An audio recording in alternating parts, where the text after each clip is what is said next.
budget of Manipur 25-26 and supplementary demand for grants 24-25 of Manipur. So I think more than 20 honourable members have spoken. I was a bit disappointed, sir, if you allow me to say it, that the discussion was more on the situation and also the political viewpoints on Manipur, which is a very important, very, very sensitive, much needed to hear that, but less on the budget, both of the supplementary demands for grants and also on the Manipur budget itself. However, sir, I will give a broad picture of the budget the four bills say and also respond to some of the questions and worries which the honourable members have raised both on Manipur and the general budget. Sir, this final supplementary demand for grants is the second. Although we are allowed to come up with up to three supplementary demands, we have chosen to have only two supplementary demands, and hence the second is the final supplementary for this year. It has 52 demands.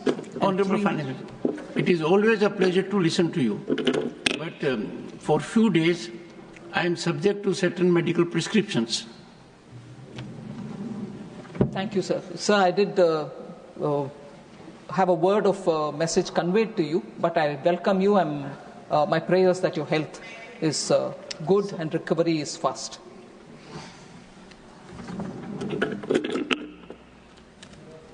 Deputy Chairman, sir, I commenced my response with stating what the four bills which are before us, and I will try to respond. First of all, let me talk on the contents of the budget, sir. Sir, it has 52 demands and 3 appropriations. I take a minute to explain about the elements of the supplementary demand. There is a technical supplementary, which the supplementary demand for grants includes. It is required for using savings from one section. It is more as a matter of information for the House. It is required for using savings from one section to another section within the given or between grants, and also when additional expenditure is matched by concurrent receipts or recoveries. For example, the technical supplementary of 750 crores, which is being sought for transfer to Senior Citizens Welfare Fund in the DEA demand. So it is only a transfer within. The token supplementary, on the other hand, it is a provision, sir, of 1 lakh of rupees made to seek prior approval of Parliament on specific items attracting the financial limits of the new service or new instrument of service. It enables the department to reappropriate resources within the same section of the grant. So they can just be 1 lakh rupees made as a grant, which is a token supplementary. Later on, more can be added, but we create that window by providing that 1 lakh.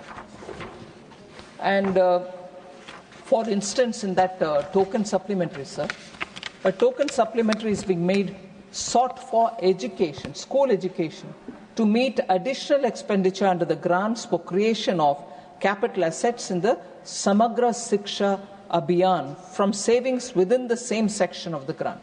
So that is a new instrument which is coming in, new scheme or new idea for creation of capital assets. So you would have created the token and then it will get expanded. Finally, sir, there is a cash supplementary which we explain, and the cash supplementary entails cash outgo. It increases the BE of the year by an equivalent amount when provided. It is given when adequate savings are not available to meet the additional fund requirements through reappropriation. For example, the cash supplementary in this particular supplementary demand for grants of 2,500 crore is being sought for urea and P&K subsidy this year. So that is a cash supplementary. So a token, a cash, or a technical are the three headings under which we come for appropriation-based approval. So that is what is explained, sir.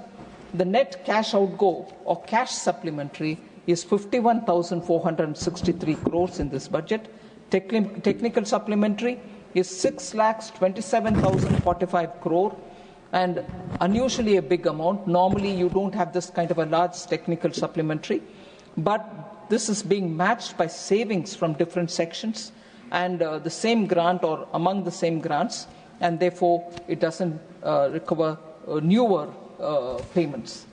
Token supplementary is only 0.67 crores, 67 lakhs. So I just want to highlight that, and also to say we are also in this batch of supplementary demands for grants provides for recoupment of contingency fund advance of 19,765 crores. So even a recoupment is mentioned here. Now, as I was saying earlier, the cash supplementary pertains largely to the fertilizers, oil and industry development fund, that is OIDF, 11,600 crores. This is a transfer from Consolidated Fund of India to the OIDF, maintained in public account. There's also the urea, the P&K fertilizers subsidy of 2,500 crores. The other is related to additional allowance being made of 2,186 crore for the PM Kisan. This is an additional amount being provided over and above the budget supplement for the current year itself.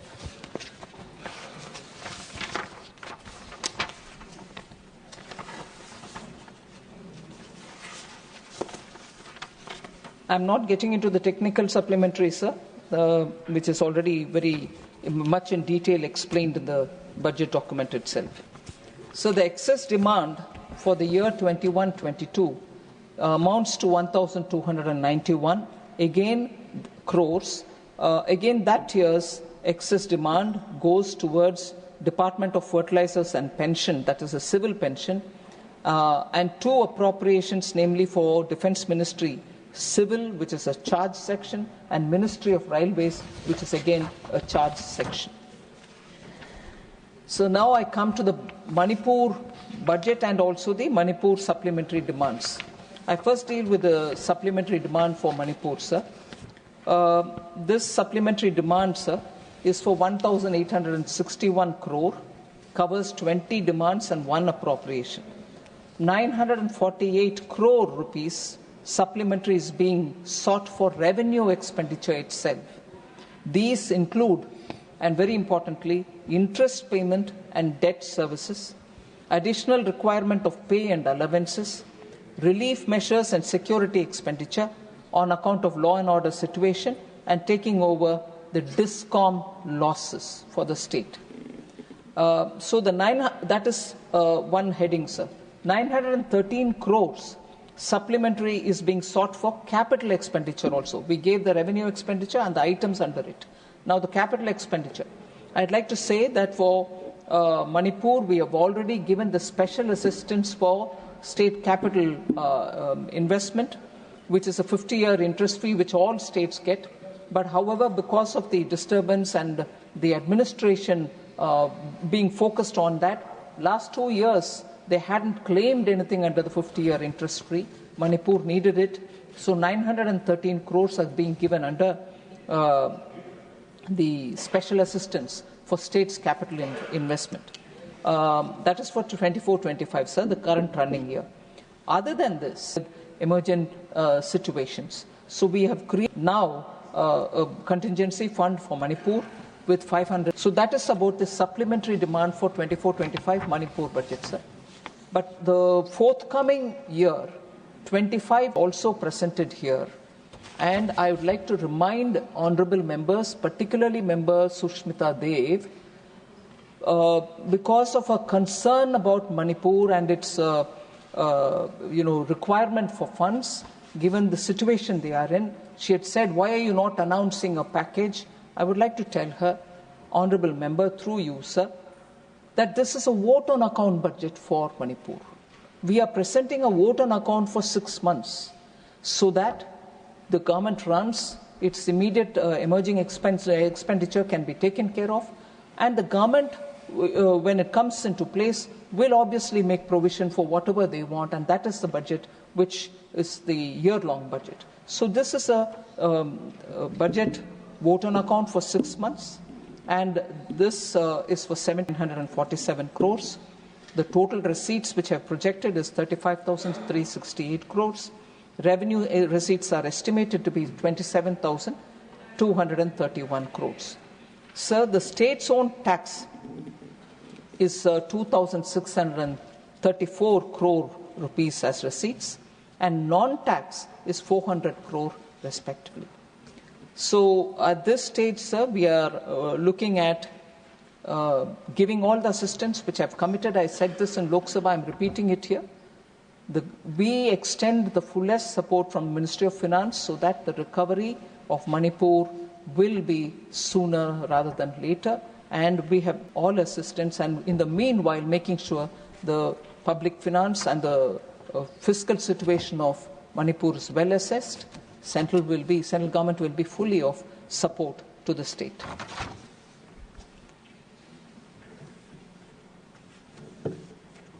So other than that, there are, I'm going by individual observations made by honorable members, trying to respond to them. Again, commencing from Manipur budget and Manipur law and order issues, several members have spoken. Member Honorable Shakti Singh Gohil, Bikash Ranjan Bhattacharjee, Sushmita Dev, Sanjay Singh, Sulata Dev, Manoj Kumar Jha, Mr. P. Wilson, Vaiko, Santosh Kumar, all of them have spoken about it. So I will broadly explain the context, sir. I want to understand, equally state some facts before the House. Sir, Manipur is a border state. Manipur, at least all of us know, since some decades, has gone through quite a crisis, and every time there is a recovery, it goes back to some other situation. So every government has handled it with that sensitivity. I am not differentiating between this government or that government. There have been situations much, much more in terms of asset loss and so on. So when we speak about the state, I will say that every voice which has been voiced in this House has the same sensitivity as much as all of us have. There is no way any one of us will be doing any help to Manipur by pointing a finger at one another.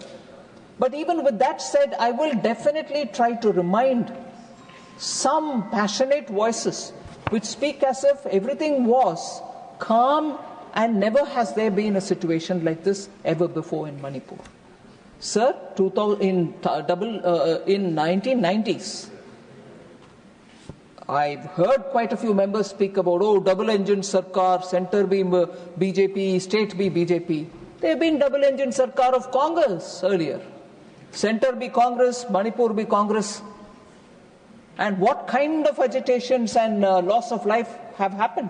Engine did not do anything. In fact, it worsened the situation, if I have to get into that kind of a talk. We are, all of us here, committed to get that state back to some normalcy, and we want that state to grow and prosper as much as any other state. There cannot be, even for a moment, a mockery of kind of things that we want to state when that state is suffering, and all of us will have to be working towards. Please take your seat, Mr. Gokhale. Nothing is going on record. Please take your seat. Madam, take your seat. Please, nothing is going on record. Take your seat. I will not get distracted by the TMC. Now I take the name. The TMC technique of shouting members down. Susmita ji, please. Every time somebody tries to answer the points that they raise, they shout them down. Please take your seat. That kind of a thing will not work in this House. I'm sorry to say this, sir. We are trying to answer the questions that have been raised here. Then there is no need to shout me down here. I will continue my answer. Please. Sir, to 1990s, double-engine Congress ke Sarkar ke samay, how many people died? I want to say, why in 1990s, the then Prime Minister did not visit, the then Home Minister did not visit? I would like to ask that question as much as Please take your seats. I am not allowed to put in question. This tactics, I'm now saying the name, sir. This tactics of Trinamool Congress to shout down ministers when they speak will not be allowed, will not be entertained. We are giving answers. We are giving answers. You should have the strength of your conviction to hear the answers here. Please listen the answers, please. I'm coming point by point for every one of the questions that they've raised. If they don't have the conviction to sit and listen it, they can choose whatever they want. But it is not appropriate to shout a minister down when they are answering your questions. Have the patience. Sir, I will remind you, sir, in 2002-2017, 2002 to 2017, Manipur had a Congress government. There was central government till 2014 run by the Congress party. Manipur witnessed 628 months. Sir, Honorable Member Sushmita Dev, Honorable Member, has reasons to be worried about Manipur, she said, and I agree. She comes from an area which is close to Manipur and she knows so much about what's happening there. She raised a lot of questions. I am trying to answer each one of them. If it is an attempt to shut me down, it means that her allegations are not right. If she's got the strength of her conviction, she should hear my answers. And after that, I will sit down, welcome, if you permit her, to ask any number of questions more. But what's the point in shouting me down if there are other members who can also benefit from the answer that I'm giving? She's raised valid questions. I want to answer them. No, they've run out.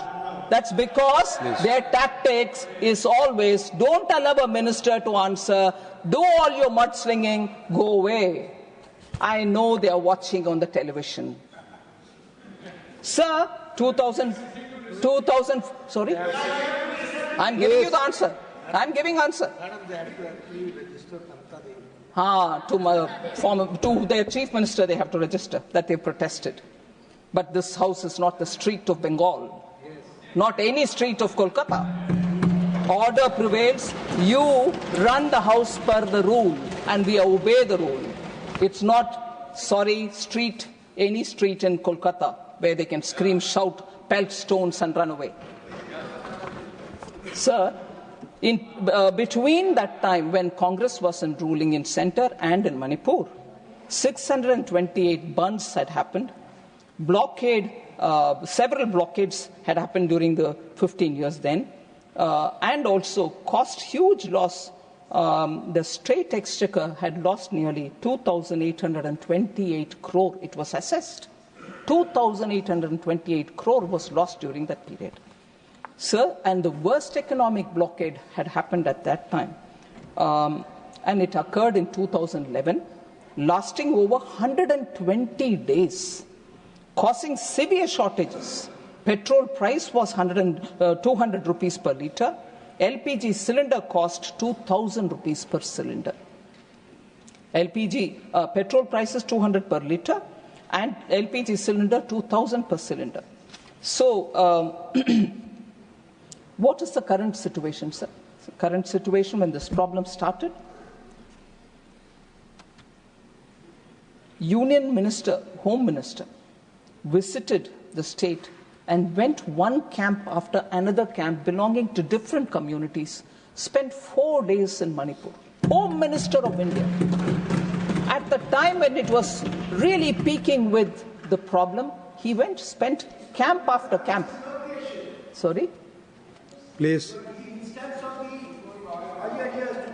Please take your seat. The question is, this sort of communal violence is unique in Manipur, which put there. Thank you. No, I'm reading out loud before. Sir, interestingly, sir, I'm sure the honourable members will know, honourable member is from CPM. Sir, yeah, I would like to say it again. No doubt in my mind about it. But I'm sure you don't have a doubt yourself. Honourable member is from CPM, sir. West Bengal saw the worst riots ever in history under the CPM rule. Tripura suffered under the CPM rule. Kerala is not able to recover because of the horrible policy of industrialization that they had. To the extent, sir, to the extent, sir, Santosh Kumar ji, please sit down. Please take your seat. To the extent, sir, today Kerala's minister gives an interview in the papers saying Loku Kuli is not there anymore in Kerala. Can I say what that Loku Kuli was, sir? Loku Kuli is a place where Loku Kuli happens when workers are all sitting together looking if there can be some work. You and me or anybody going to Kerala get off the bus. On the top. Yes, please, I will talk. Please, because you came up with a lot of things. Let her reply. Please take your seat. Please. Sir. Please take your seat. You get off the bus, sir. Honorable members will find this interesting. Nowhere else you will find it. From the bus, you have to remove your luggage. People are sitting on the ground. You will say, hey, please help me. Kitna dena hai? You will say some coolie and then you will have to bring the luggage down. Assume he has to be paid 50 rupees. You will actually have to pay 50 plus another 50. You will ask why? The other 50 is Noku coolie. What is Noku in the Malayalam, sir? Noku means look. Meaning, I will be sitting and watching here. I may be a CPM card holder. I'll be sitting and watching and the person, actual coolie brings the luggage down, he gets 50 rupees. But for me, being a card holder member, watching that act itself, I need to get 50 rupees. That is no kukuli for you, sir. So, it is that kind of communism that has killed industry in Kerala, that kind of communism which has killed industry in Bengal, that kind of industry. Santosh Kumar, listen to me. No permission from the chair. Sir, with your permission, sir. Yes, with your permission, sir. I want to say, if he is trying to tell me that no such a practice exists, 2 days ago, Honorable Chief Minister, I think, gave an interview. Kerala Chief Minister, I think, gave an interview in which he says there is no Noku Kuli nowadays, which means it was there before. Yes. Am I bluffing? Come on, Santosh ji. It's all right. You're doing all right. Don't deny what I'm saying. I'm also from that region. I may not be from any particular city in Kerala, sir. Sir, therefore, I want to say, Home Minister went to Kerala, to Manipur, spent 4 days moving from one camp to another of affected people belonging to all communities, irrespective of communities. That happened under Prime Minister Modi. Home Minister Amit Shah went there. The number of times since 1990 till 2014 when Congress was in ruling in center and Congress was in power, double engine Congress, not a minister went when there was this 162 days of blockade, 120 days of blockade. Tell me which minister went? No one went. But today they will mock your double engine. Of course double engine. That's why the Home Minister went. That's why Nityananda Roy was there for more than 23 days. MOS Home was there for 23 days. So don't please compare how you handle Manipur and how this government is handling Manipur. We have greater sensitivity. We care for Manipur and every state of this country. Nowhere do we, stay back. Prime Minister himself went to Wayanad. Hasn't he? Therefore, we should not speak as though we treated it better and you are not, whereas we are handling that legacy of 60 years of mishandling of states. And that is why the problems are so compounded today. It wasn't like this before. He went to Wayanad or not? Of course, that's what I'm saying. You don't agree to it. Please, Santosh. Please. You are putting words in my mouth. You are putting words into my mouth, Santosh Kumar. I said he also went to Kerala. Don't you try that, communist tactic on me. Put your words into my mouth. I will not take it. No, you don't give me the tactics. Sir, so The special assistance scheme. Again, the same culture has been inherited by TMC, sir. Shout people down. That's communist. TMC has inherited it. That's it. Sir, contingency fund have been created for 500 crores and that will help the state so that if there is an emergency, they can handle it. Sir, in 1993, Rajkumar Dorendra Singh of the Congress was the Chief Minister of Manipur. A major flare-up happened between Kukis and Nagas between April and December 1993. 750 deaths unfortunately happened at that time. And 350 villages were completely burned down. A grave situation. Neither did the then Prime Minister P.V. Narasimha Rao nor the Home Minister Shankar Rao Chauhan went to Manipur. And these are the people now questioning when both the Home Minister is gone, MOS is gone, we are trying to quickly recover the state. So, I'm sorry to say, sir, and even in the debate here, the Home Minister came and gave a statement. No, what kind of noise was created? Saying Prime Minister replied. Prime Minister took it as a part of his reply when he replied in the House. No, you wouldn't want to hear him like the way they do now. They all came to the well, shouted the Prime Minister down so that they don't hear him. But Prime Minister is made of a different stuff. He continued answering and spoke about how he's handling Manipur and did not relent. So on Manipur, I would submit to the House, go into the detail of what work is happening, how restoration is happening. It is our Manipur, your Manipur, all our Manipur. Deal with it with a sense of ownership. Rather than saying, you doing that, it doesn't work. It's a very sensitive issue and all of us will have to support one another so that we give a proper support to that state. Even in 97, 98, Prime Minister I.K. Gujral, even at that time there was a major clash. 350 lives were lost at that time also. Even I.K. Gujral ji did not go to Manipur. So I want to have questions asked of the opposition members to contemplate, to introspect, and then stand up and speak. I'm here to hear it. All of us are here to hear it. Just don't throw mud and run away.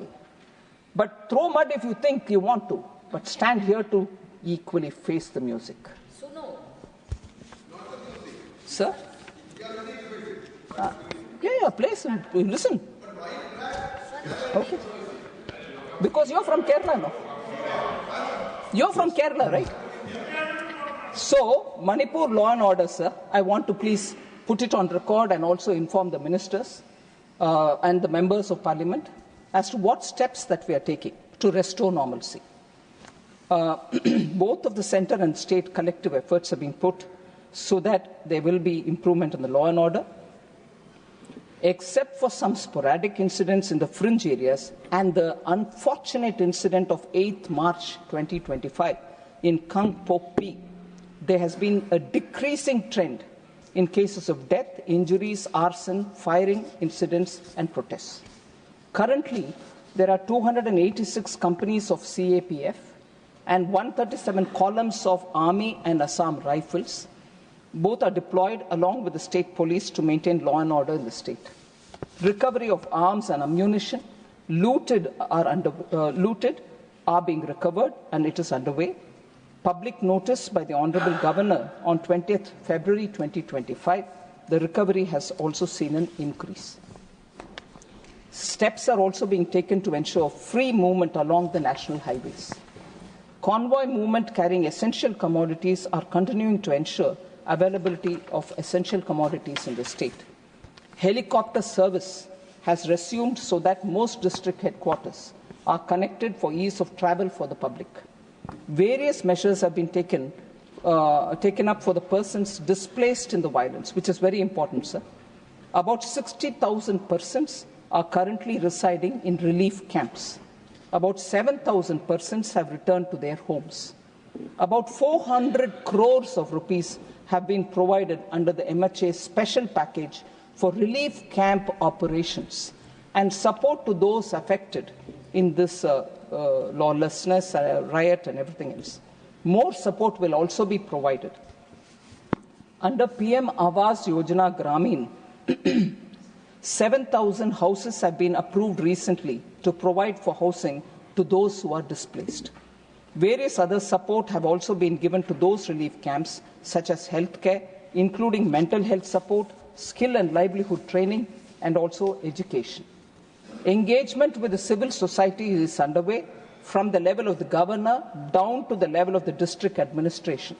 There is a clear step towards bringing peace in the state. Pending issues of the public are also being resolved quickly on a top priority mode.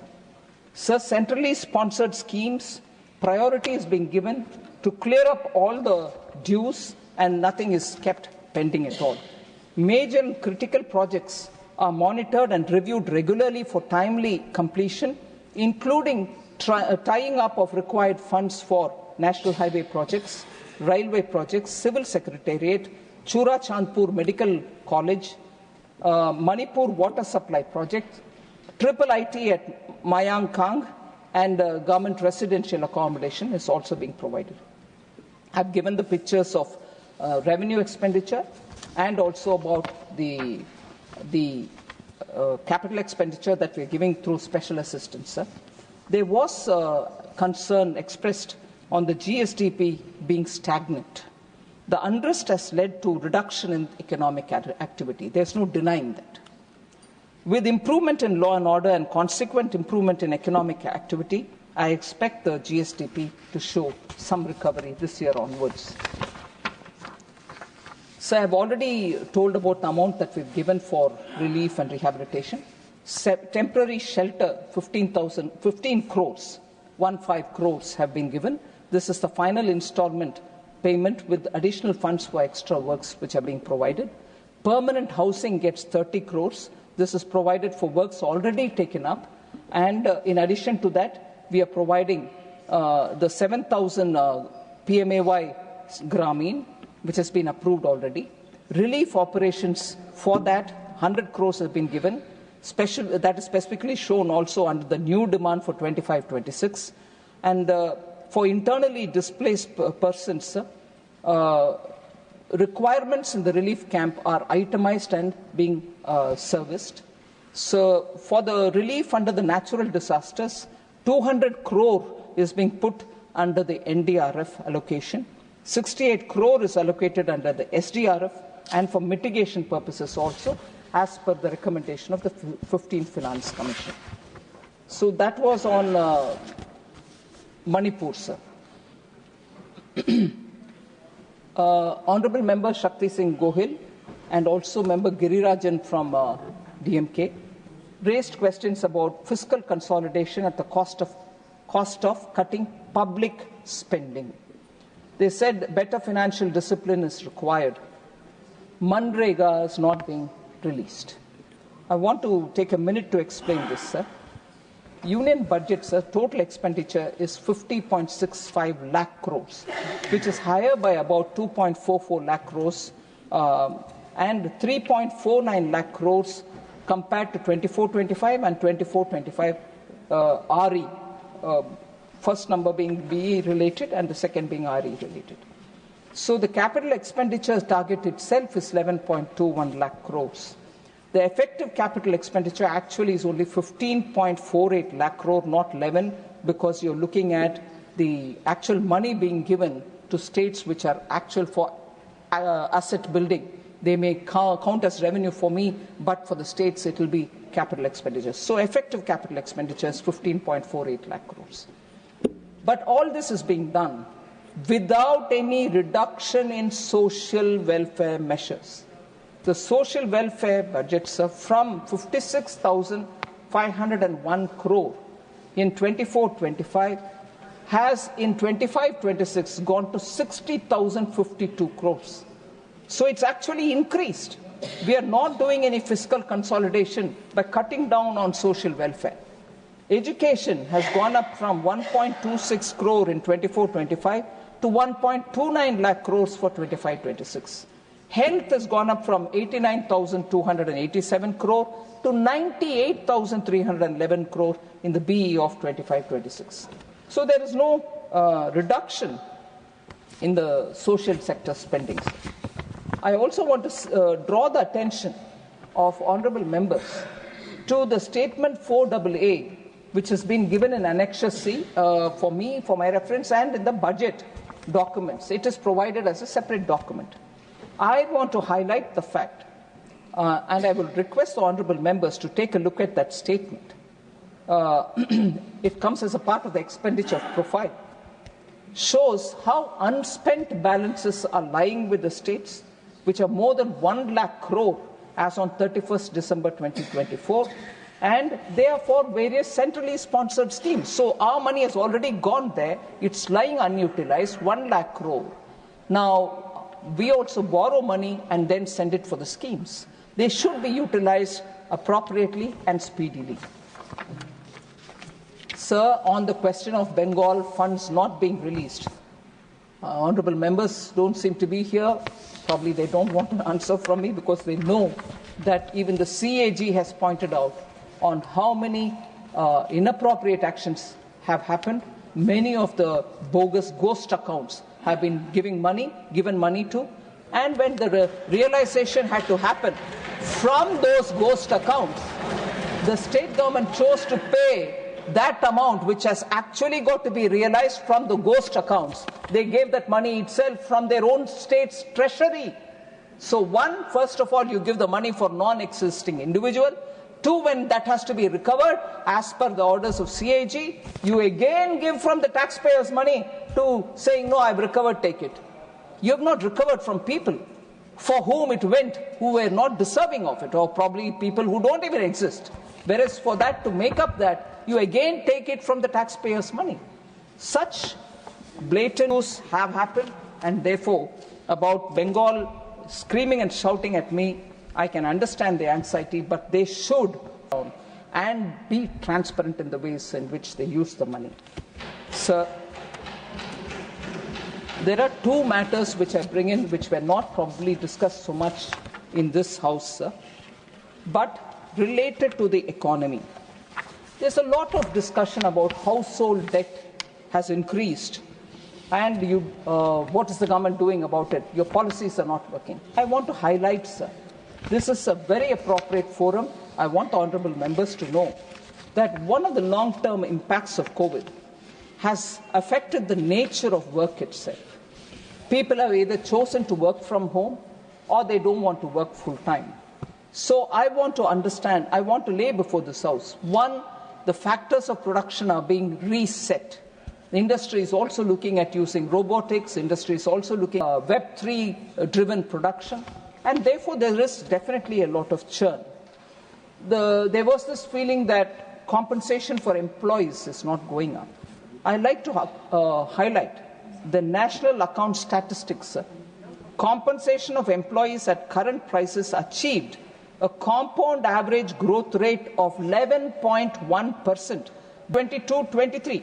So the first 10 years of Prime Minister Modi's rule, you had the wages going up 11.1%, and that is the data given. Now this is up to 22-23, which is inclusive of the COVID years as well. So post-COVID as well, increase has happened. However,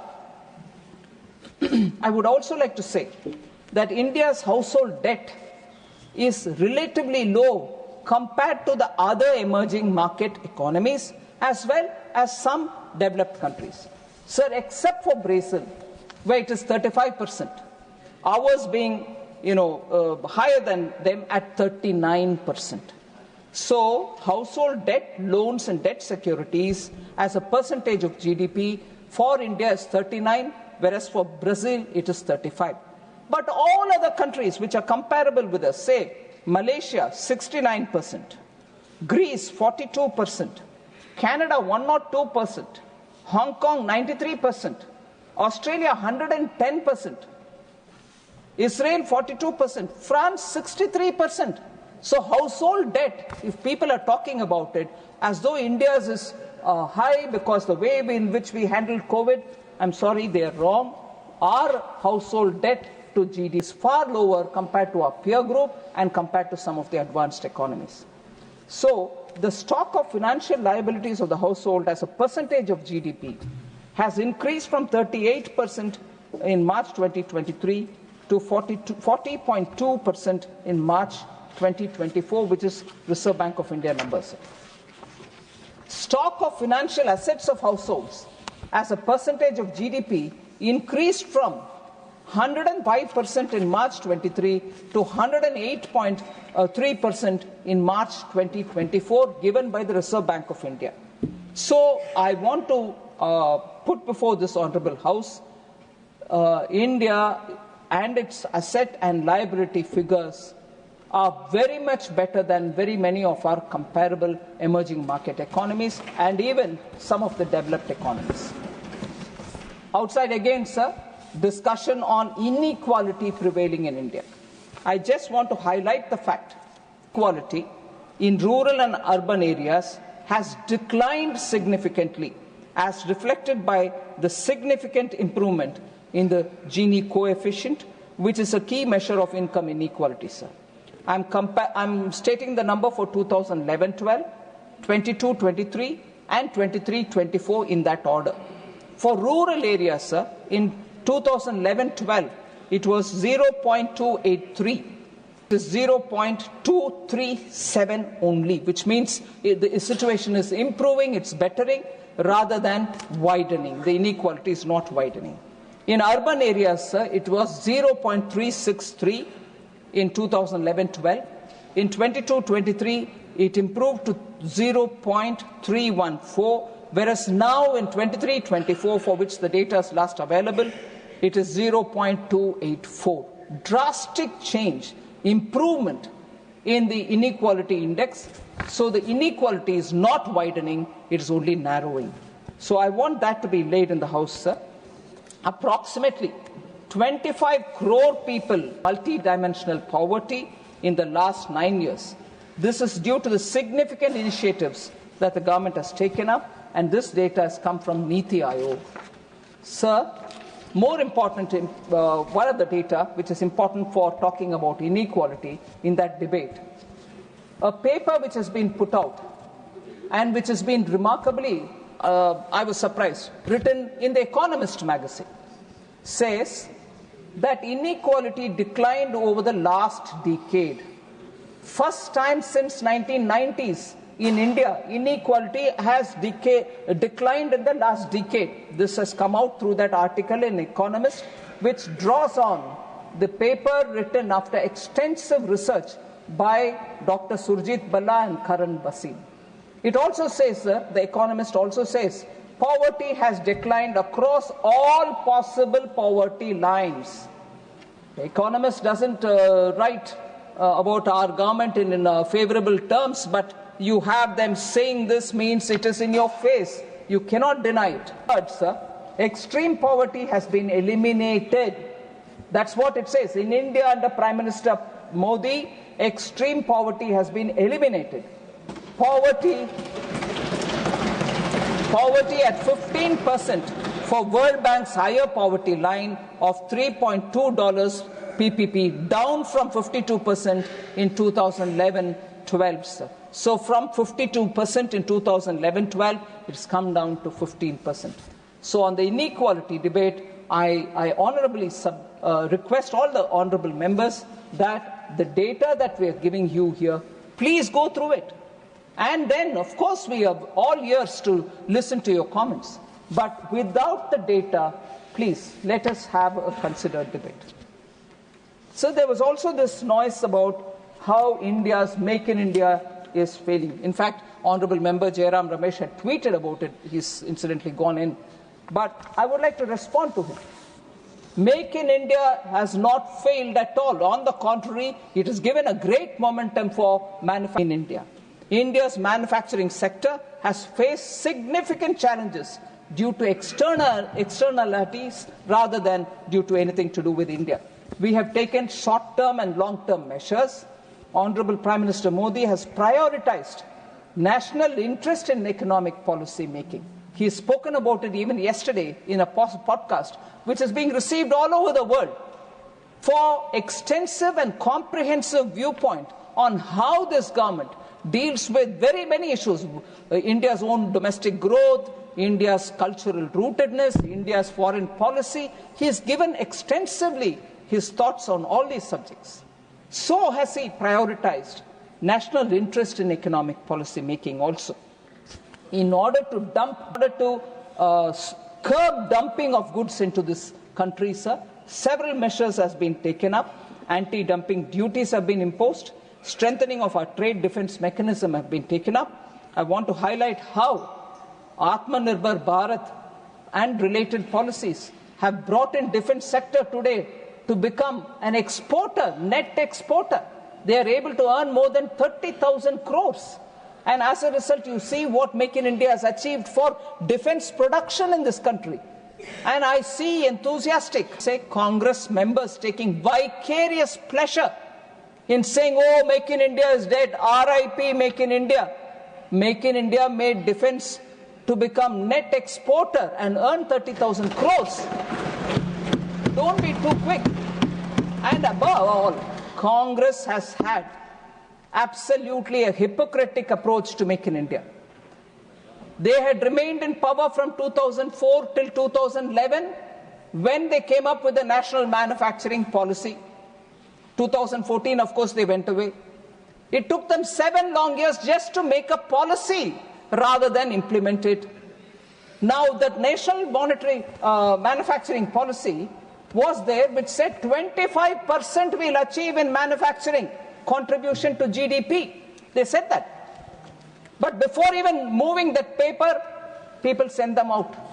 So when Prime Minister Modi in 2014 brings Make in India, the comments which have been made by Congress members, one eminent member at that time said, the objective of Make in India plan to attract investment and technology and promotion of exports cannot be part of a partisan narrative.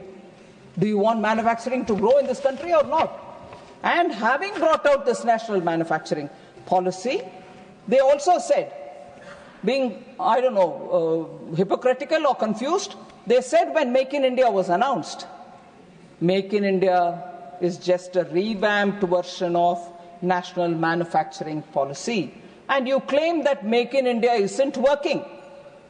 You claim that Make in India isn't working. Doesn't that mean that national manufacturing policy itself was flawed?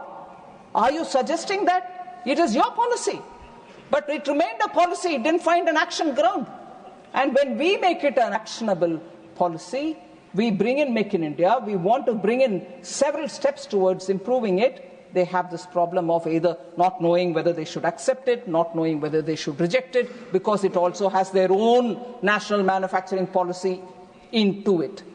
They claim 25% of contribution. Manufacturing will reach 25% to the GDP level.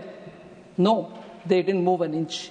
Whereas Make in India today is showing how, for example, in the defense industry, we are able to export. And also, I would want to highlight, sir, the national manufacturing policy guided them to set up national investment and manufacturing zones in several parts of the country. They're called NIMS in the short. NIMS also remained where they were. They were in far-flung areas, no railway station next to it, no port. They were on patronage basis. And not until when Prime Minister Modi brings PM Gati Shakti, when all this gets integrated into that, when a scheme of things are understood as to does it have a port next to it, does it have a railway station next to it, is a coal mining area or a raw material supply area next to it, bring all that together and do something to improve logistics there. It is only after that PM Gati Shakti has NIMS found the light of the day. Otherwise, they were desolate and isolated places all over the country with no semblance of any making in India. Of course, manufacturing was just a policy for them. There was no more implementation on it. Similarly, sir, they also had a lot of quick fix FTAs, which killed actually many of our manufacturing. Today, Commerce Minister is struggling to have those FTAs period reviewed, because countries have realized it was so loosely worded, it had so many things which was ready giveaways for our partner countries, which is good. You want to give them market access for many of the things. We didn't get equally anything for ourselves. So the Commerce Ministry today is sitting and asking those countries to review the FTA signed during UPA policy time. So that hurried rushing into FTA, hurried bringing into some kind of a context, manufacturing policy, has not delivered. On the contrary, has hurt us. Believe in Make in India. It is giving you results. I've already quoted how defense exports are flourishing under Make in India. Of course, everybody called during UPA time their growth as jobless growth, which is right. 69, the report of the Standing Committee on Finance itself said that. Sir, but I would like to highlight the fact that Make in India has actually given us good result. We took step after step after step to strengthen the manufacturing in this country. Corporate tax rate was brought down to 15% for new capacities in February 2019. Production-linked incentives have been given for critical key starting materials, KPI, drug intermediaries, and active pharmaceutical ingredient manufacturers. Manufacturing of medical devices have happened. Automobiles and auto components get PLI. Pharmaceutical drugs get PLI. Specialty steel gets PLI.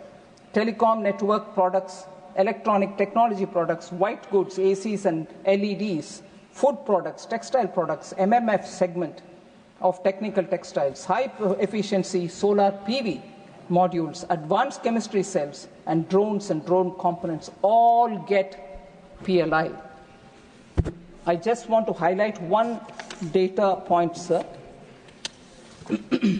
I'm not just listing PLIs.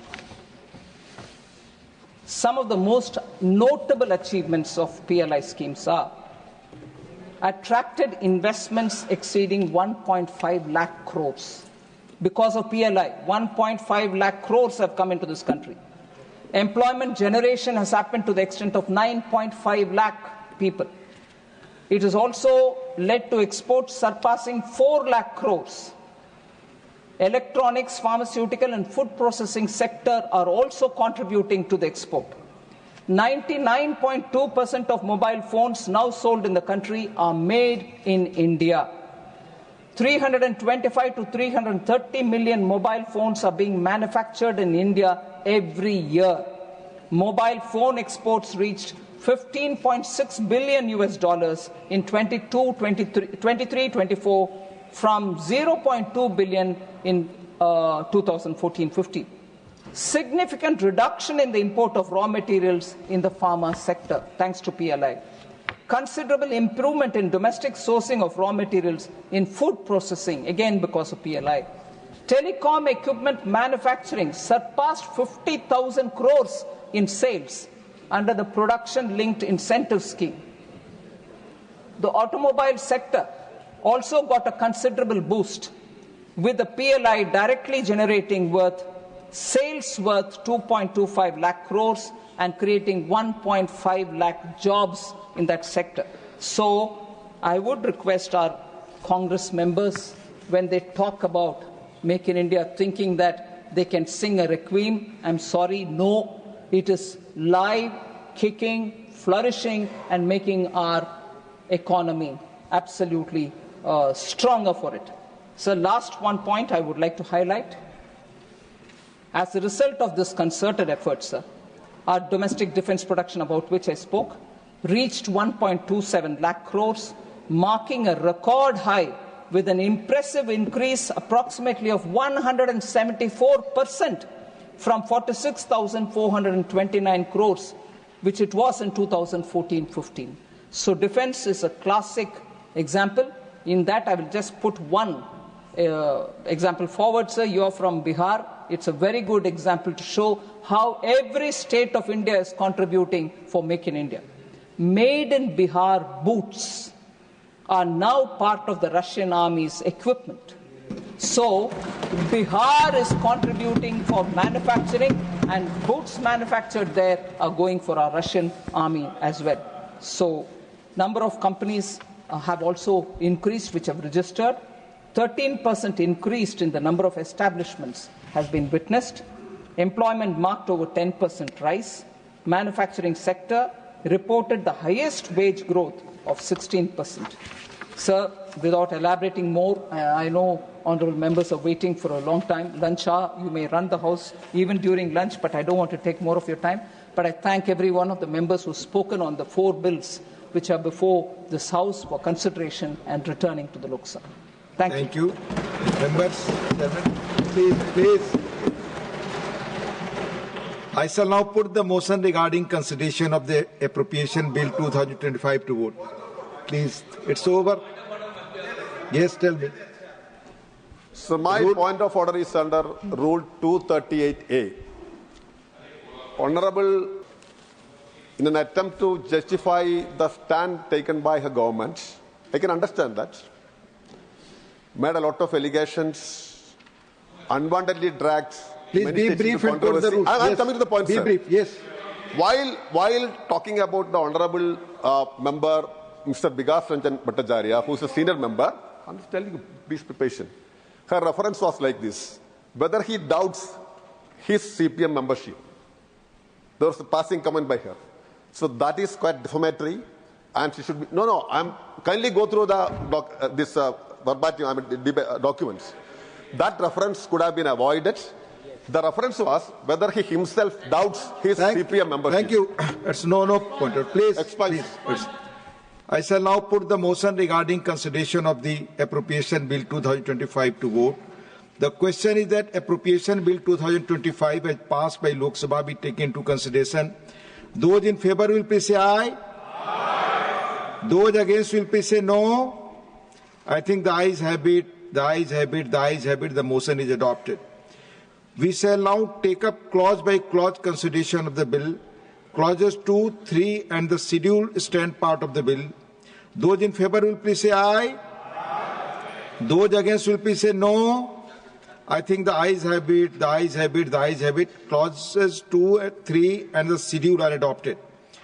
Clause 1, the enacting formula and the title stand part of the bill. Those in favour will please say aye. Aye. Those against will please say no. I think the ayes have it, the ayes have it, the ayes have it. Clause 1, the enacting formula and the title are adopted. Nirmala Sitharaman to move that the bill be returned. Sir, I rise to move that the bill be returned. Motion moved that the bill be returned. The question is that the bill be returned. Those in favour will please say aye. Aye. Those against will please say no.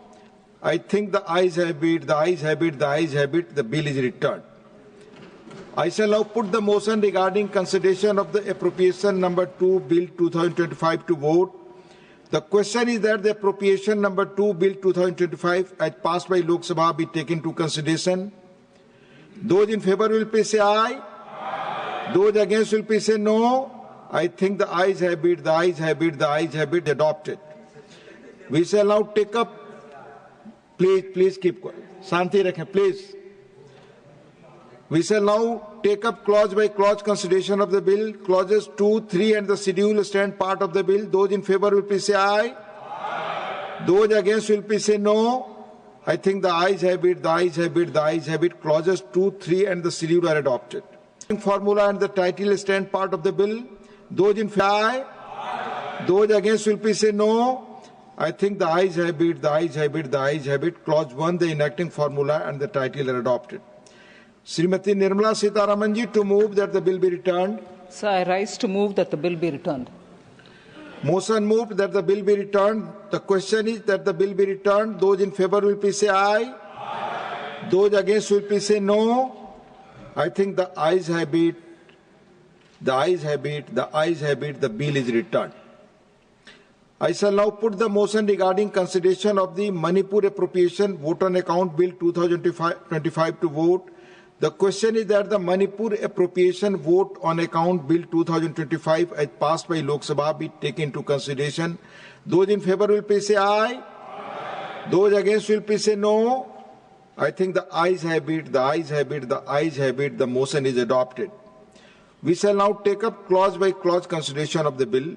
Clauses 2 to 4 and the schedule stand part of the bill. Those in favor will please say aye. Those against will please say no.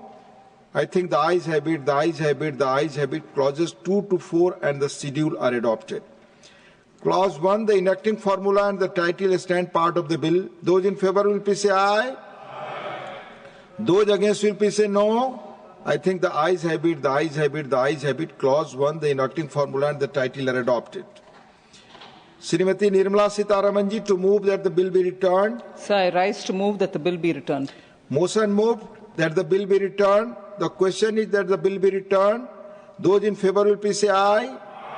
Those against will please say no. I think the ayes have it, the ayes have it, the ayes have it. The bill is returned. I shall now put the motion regarding consideration of the Manipur Appropriation Bill 2025 to vote. The question is that the Manipur Appropriation Bill 2025 as passed by Lok Sabha be taken into consideration. Those in favor will please say aye. Those against will please say no. I think the ayes have it, the ayes have it, the ayes have it. The motion is adopted. We shall now take up clause by clause consideration of the bill. Clauses 2, 3 and the schedule stand part of the bill. Those in favor will please say aye. Those against will please say no. I think the ayes have it, the ayes have it, the ayes have it. Clauses 2, 3 and the schedule are adopted. Clause 1, the enacting formula and the title stand part of the bill. Those in favor will please say aye. Those against will please say no. I think the ayes have it, the ayes have it, the ayes have it. Clause 1, the enacting formula and the title are adopted. Srimati Nirmala Sitharaman ji to move that the bill be returned. Sir, I rise to move that the bill be returned. Motion moved that the bill be returned. The question is that the bill be returned. Those in favor will please say aye. Those against will please say no. I think the ayes have it, the ayes have it, the ayes have it. The bill is returned.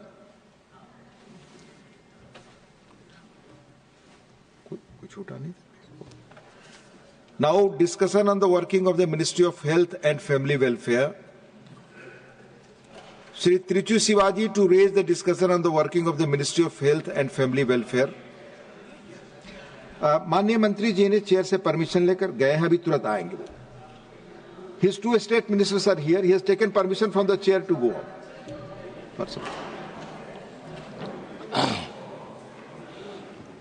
Thank you, Mr. Deputy Chairman, sir.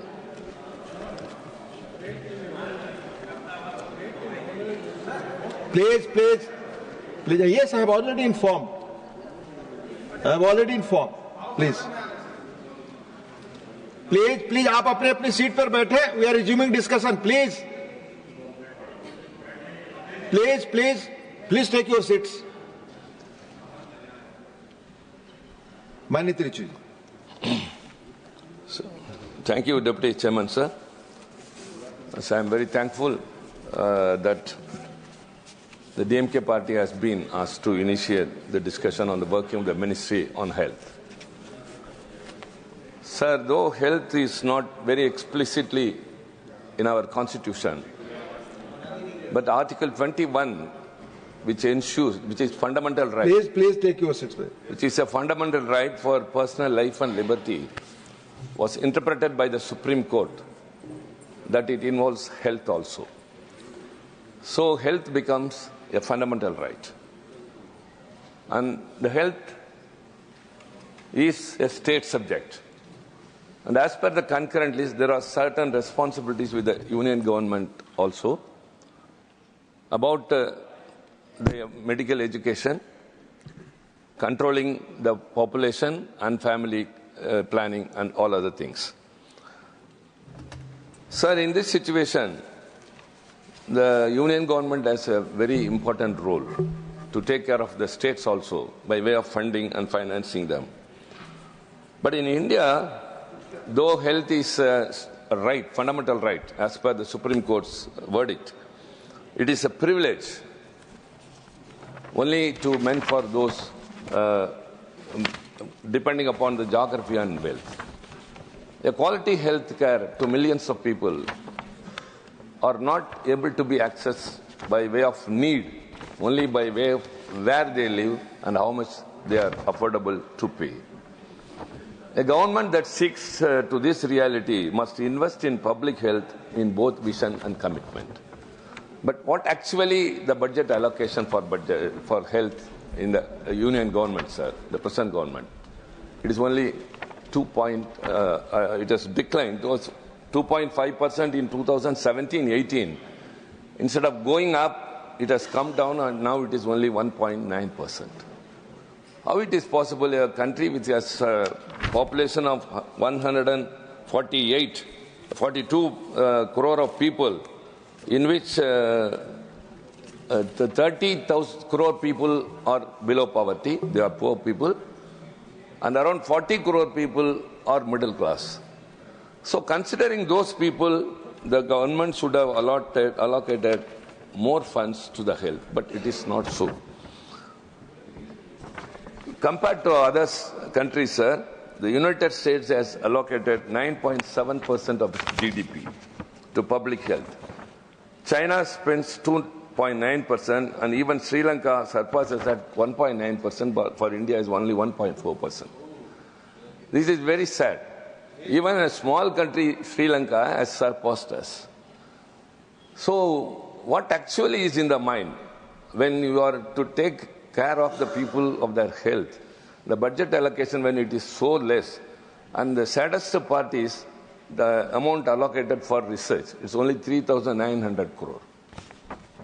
What the word who suggests or the standard which has been deputed is totally does not match with what we are handling. Sir, though the union government plays a significant role, it doesn't take all these things health care. So it must be taken as a cue. The government health expenditure as a share of GDP in other countries. I am very sorry that when I am speaking in the parliament, it will go across the world.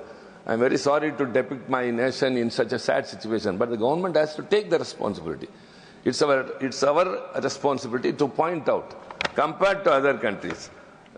See, even Thailand is 3.6%, and Brazil is 4.3%. South Korea is 5.4%. But in our country, the government's expenditure towards health is so sad that we stand at only 1.4%. So they have to take into consideration that it is not a thing that should be overlooked just like that and say these things and impose upon. So the medical education is vested with the union government. Instead of controlling the population. See, for example, we are raising the issue of delimitation, that we may have a very bad consequence if the delimitation is done on the basis of population. Why, sir? In 1976, an amendment was brought in the Constitution that birth control will be implemented across the country uniformly, and then only delimitation can be done, and it was deferred to 25 years after. And even in 2001, when Vajpayee ji was the Prime Minister, he also deferred it to 25 years since the population has not come to a level. The same situation prevails now also. In 2001, the population was 100 crore, and in 2011 it became 120 crore. And now it is 142, whereas the southern states have controlled the population, whereas the northern states have gone. So the government should have concentrated that uniformly the population should have been controlled, and family planning should also have been implemented. But not so. Whereas it comes into the medical education, they bring an examination NEET, which is common to all across the country. Sir, one size fits to all will not suit to education. Every state has, see, Tamil Nadu has got 79 medical colleges, the highest in the state, in the country. We give a very good education, everyone is appreciating, that all apart. You introduce NEET, which doesn't suit to one part of the country. See, a student who studies up to 12th standard, night and day, and scores very high marks, it is thrown to dustbin, and they conduct an examination for 3 hours, which is maybe totally new, but now they are being compelled to go through that examination or a crash course, spending a lot of money going to private institutions, and then only they can appear in NEET and pass. So this NEET examination, it must suit to the states, and so with the par with the state government, we have passed a legislation in the state government. Even after the consent of the governor, it is lying with the union government. You have to take into consideration. A state has got its own right. Health is a right of the state as per constitution. But since the medical education comes under the concurrent list with the union government, instead of concentrating on controlling the population and implementing family control, considering the future of this nation, you are bringing in the education and compelling all other states to go and accept only NEET examination, which has bothered the students so much across. Sir, these are all not just, and now that the finance minister has announced the budget, 10,000 medical seats will be increased. That will be done only by the state governments. Only the aims is with the union government. All the state governments have to increase the medical seats without giving them enough supply, without giving them any facility which they need. How can you expect to increase?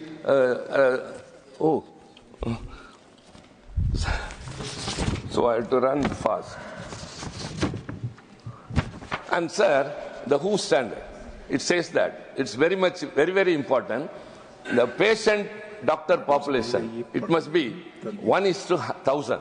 That is what the WHO recommends. Let me tell what is the situation in India. It is 1:1,272 average. But state-wise, I'll go. Uttar Pradesh is 3,767 per doctor. Jharkhand is 8,180 per doctor. Haryana 6,037. Chhattisgarh 4,338. And I'll not rush up. I'll rush up with everything considering the time. Kerala is 535 per doctor. And Tamil Nadu stands number 1, 253 per doctor. Sir, why? How it is possible? See, when one part of the country, when 4,000 persons are depending upon one doctor, you are not increasing the health workers. They are not being taken care of as they should have been. But actually it is not so. And another very important thing is the non-communicable diseases. Because of the non-communicable diseases, what is happening is, non-communicable diseases are like diabetes, cancer, and pulmonary diseases and all other things. Because of that, probability that a 30-year-old dies before the age of 70 due to this NCD, that is non-communicable diseases. In Japan, it's only 8%. Out of the total deaths, the deaths because of NCD is 8%. UK is 11%. USA 14%. Brazil 15%. China 16%. Bangladesh 18%. Vietnam 20%. Malaysia 22%. India 24%. Again, I feel sad and sorry to say all these things. The non-communicable diseases are not brought under control. Whereas Tamil Nadu, what it has done is, I will rush up with bullet points. Tamil Nadu diabetic food care policy, because it is one of the non-communicable diseases. And mental care wellness. In India, it is 0.07 per 1 lakh population, the psychiatrists are there. They are not taken care of. It's a very important. Mental health and wellness is very much important. Whereas in Tamil Nadu, we have got Natpudan Ungalodu Mananala Sevai. So we are taking care of those who are mentally ill. And Punnagai scheme, that is about smiling. Punnagai means smiling. Aims to ensure the dental health of students by providing dental treatment and creating awareness about one disease. And anemic. Anemic is spreading to the alarming level in India with pregnant women and children. So what has been done towards that? The Tamil Nadu government across India, it started from Tamil Nadu and now implemented all over the nation the midday meal scheme.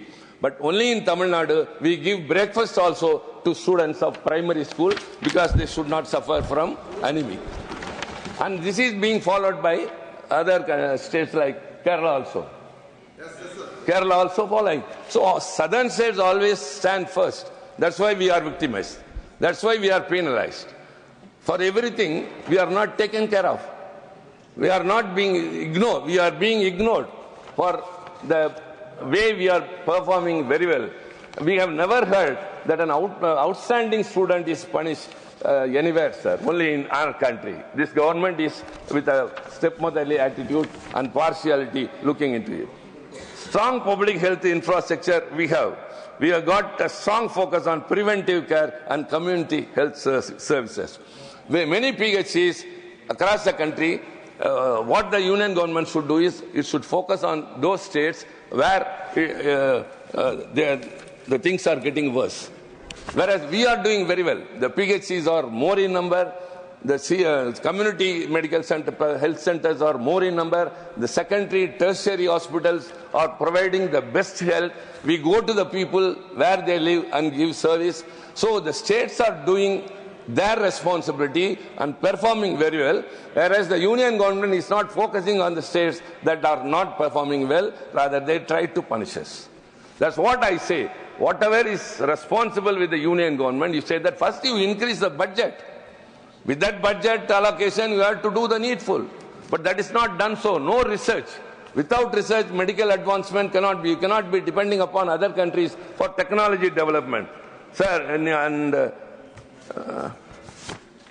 I got very important concerns because I think you have to give me a minute or two for more.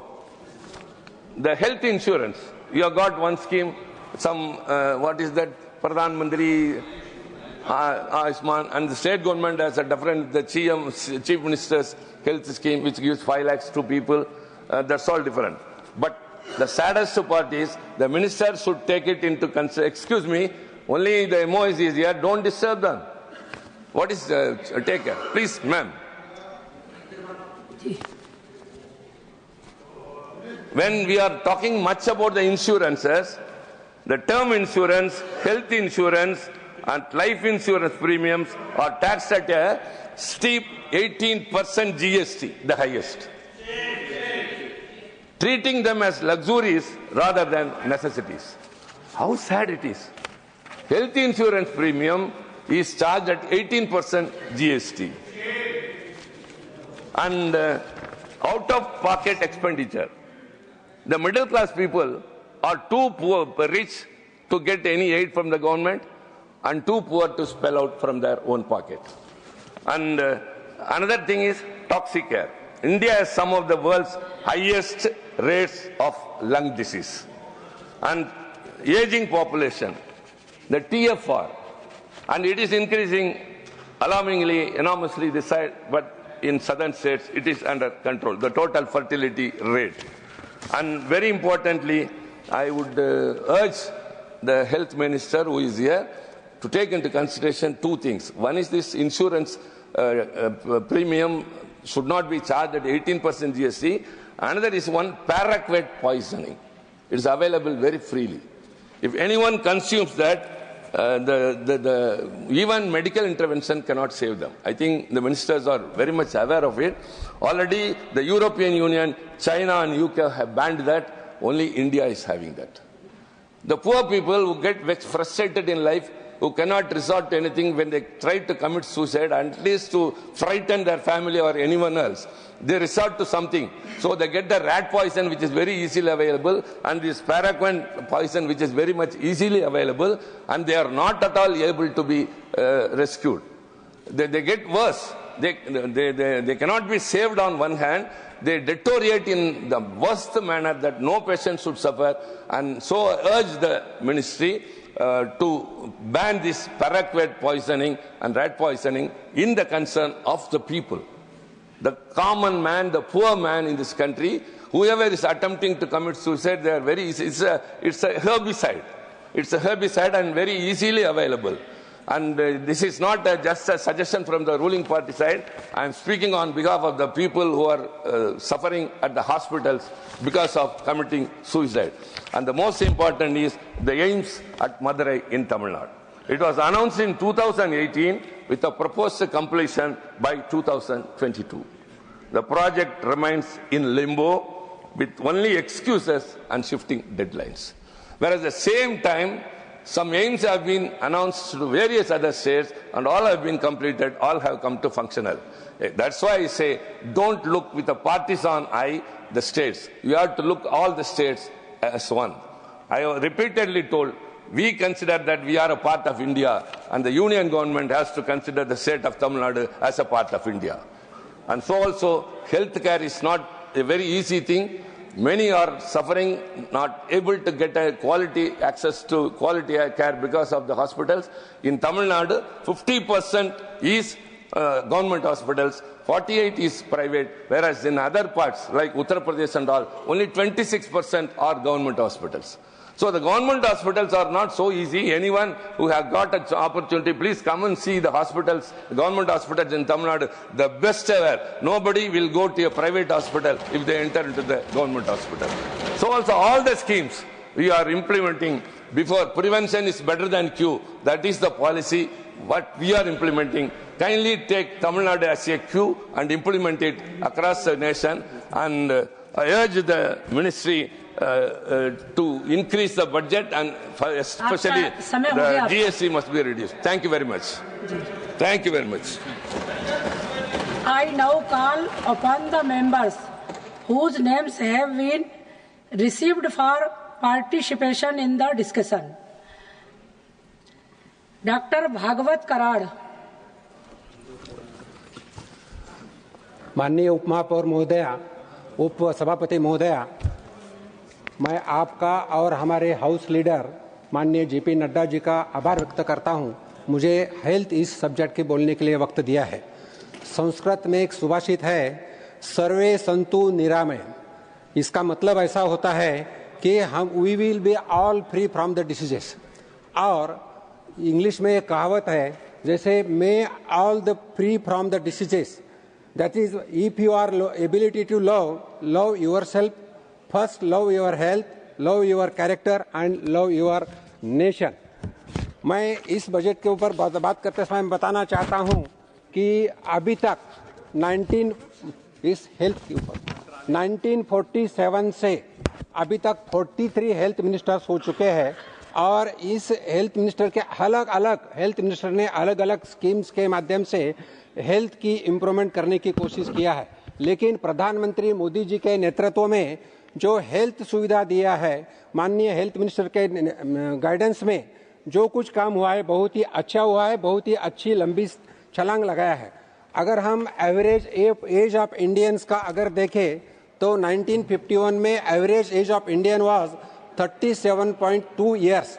2006-14 में Indian का as बढ़कर 67 years हुआ था, और 2014-24 तक अभी का Indian का एवरेज एज 70.7 ईयर्स हो चुका है। अगर हम ग्लोबल लाइफ एक्सपेक्टेंसी अगर हम देखें तो 71 ईयर्स हुआ है। हम अबाउट ग्लोबल एक्सपेक्टेंसी के पास जा चुके हैं। अगर हमारे पेरीफेरी के देश देखें तो पाकिस्तान की average expectancy of the life is 66.43 years, Nepal की कम है, श्रीलंका की कम है। दूसरा इंडिकेशन जो महत्वपूर्ण रहता है हेल्थ में, तो मैटरनल मॉर्टिलिटी रेट रहता है, यानी आफ्टर डिलीवरी मदर का कुछ जो डेथ होता है उसके ऊपर काउंट किया जाता है। नेशनल हेल्थ पॉलिसी के माध्यम से ये मैटरनल मॉर्टिलिटी रेट 1997 में 398 था, 398। अगर हम ग्लोबल मैटरनल मॉर्टिलिटी रेट अगर हम देखें तो 223 पर लाख लाइव बर्थ है। लेकिन मैं आपको सदन में बताना चाहता हूं कि इंडिया का मैटरनल मॉर्टिलिटी रेट 97 पर 1 लाख लाइव बर्थ है, यानी 83% रिडक्शन ये कुछ सालों में हो चुका है। Third important indication for health is infant mortality rate. मैं ज्यादा डिस्कशन इसके बारे में न करते हुए मैं इतना ही बताना चाहता हूं, प्रधानमंत्री मोदी जी के नेतृत्व में पिछले 10 साल में इन्फेंट मॉर्टेलिटी रेट कम हो जा रहा है। 2014 में इन्फेंट मॉर्टेलिटी रेट वाज 28 पर 1000 लाइव बर्थ, 2022 में 27.5 लाइव बर्थ, और 2024-25 में 25%। Every year it is decreasing. अगर हम बात करें तो जैसा हमारे तिरुचि शिवाजी ने बताया कि डॉक्टर का रेशो क्या है। डॉक्टर का रेशो अगर हम देखें तो हमारे ओवरऑल कंट्री में अगर हम डॉक्टर का रेशो देखें तो इट इज 1.2 डॉक्टर पर 1000 पॉपुलेशन, एंड विकसित देशों में ये रेशो 2.5 to 4.5 है। हम जरूर इसमें कम है, लेकिन माननीय प्रधानमंत्री मोदी जी के नेतृत्व में मेडिकल एजुकेशन में बहुत ही इम्प्रूवमेंट हो चुका है। जैसे मेडिकल कॉलेज का स्टार्टिंग हो, नर्सिंग कॉलेज का स्टार्टिंग हो और पैरामेडिकल कॉलेजेस का भी स्टार्टिंग हो, बहुत सारा हो चुका है। कोई एग्जांपल मैं बताना चाहता हूं। मेडिकल कॉलेज अगर हम देखें 2014 में 383 थे, 2025 में 780 हो गए। एमबीबीएस सीट 2014 में 54,348 थे, अभी 2025 में 1,18,190 हुए। पीजी सीट भी अगर हम देखें पोस्ट ग्रेजुएट सीट्स तो 2014 में 31,185 थे और अभी 2025 में 72,727 हो चुके हैं। 133% राइज ये पीजी सीट्स में भी हो चुका है। मैं बताना चाहता हूं, अगर इस बजट में, इस साल के बजट में, हेल्थ बजट में जो टोटल इंक्रीमेंट ये जो हुआ है, इंक्रीज जो हुआ है, वो भी मैं अगर the share of the health budget increased marginally from 1.9% to 1.97%. This was the budget. Total budget was 50.65 lakh, out of which the health budget is 99,858 crores, and this budget in 2015 में 34,286 करोड़ था, इसमें भी 191% राइज हो चुका है। इस budget में health के लिए बहुत सारे सुविधा दिया है। जैसा मैं बताना चाहता हूं, गिग वर्कर्स के लिए आयुष्मान भारत की योजना है। जीवन रक्षक दवा जो हम इंपोर्ट करते हैं उसमें बॉर्डर कस्टम्स ड्यूटी कम किया है।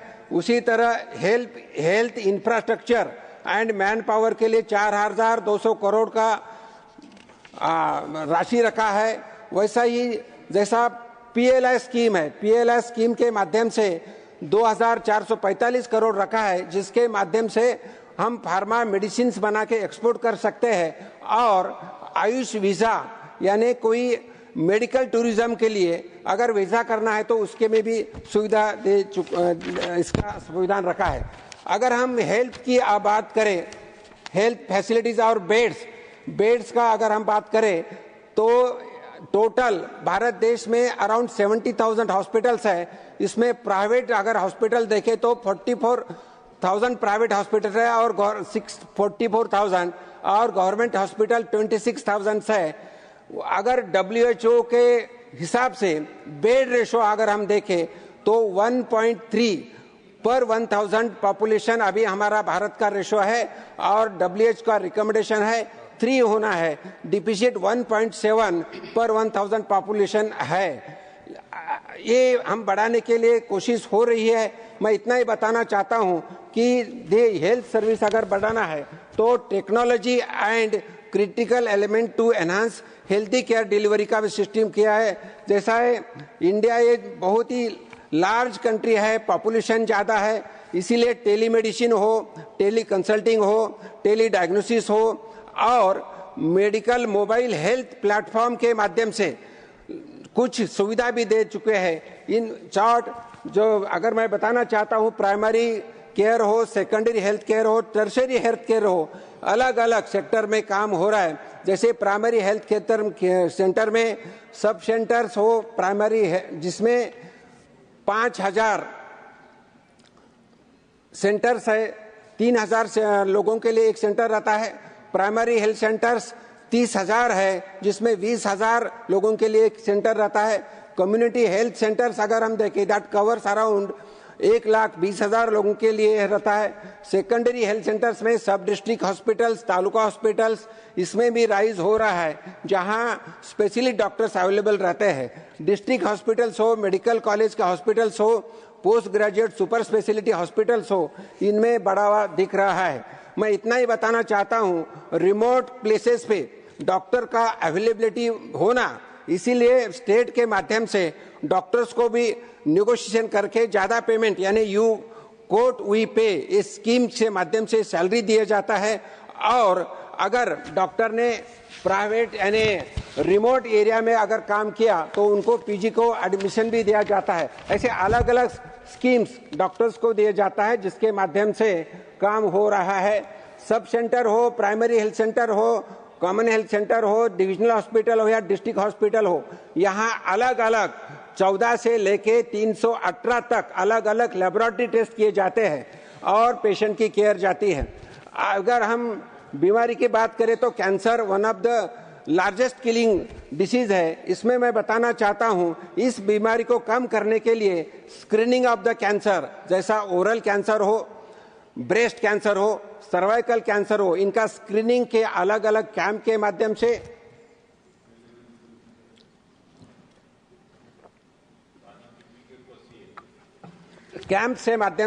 इन्वेस्टिगेशन से माध्यम से काम हो रहा है। और जैसे ही सवेरे माननीय आरोग्य मंत्री जी ने बताया कि कैंसर का स्क्रीनिंग करने के बाद 1 लाख कुछ ऑड अमाउंट लोगों का डायग्नोसिस हो गया और उनको ट्रीटमेंट भी हो रही है। मैं इतना ही बताना चाहता हूं कि अलग अलग स्कीम्स के माध्यम से लोगों को फायदा मिल रहा है। जैसे इंश्योरेंस सेक्टर में पीएम आयुष्मान भारत स्कीम हो, पीएम जन सुरक्षा बीमा योजना हो, पीएम जीवन ज्योति बीमा योजना हो या लाइफ इंश्योरेंस हो, पीएम आयुष्मान भारत ये बहुत ही महत्वपूर्ण स्कीम जो 25 सितंबर 2018 को शुरुआत हो गई। उसी दिन दीनदयाल जी उपाध्याय जी की जयंती, उसी दिन एक स्कीम चालू किया और वर्ल्ड हेल्थ असेंबली में यूनिवर्सल हेल्थ कवरेज की चर्चा हो रही थी। उसी में इस स्कीम के बारे में चर्चा हो गई और सभी देश के 80 देश के लोगों ने उसका अच्छा बताया। आयुष्मान भारत के माध्यम से 5 लाख का इंश्योरेंस दिया जाता है।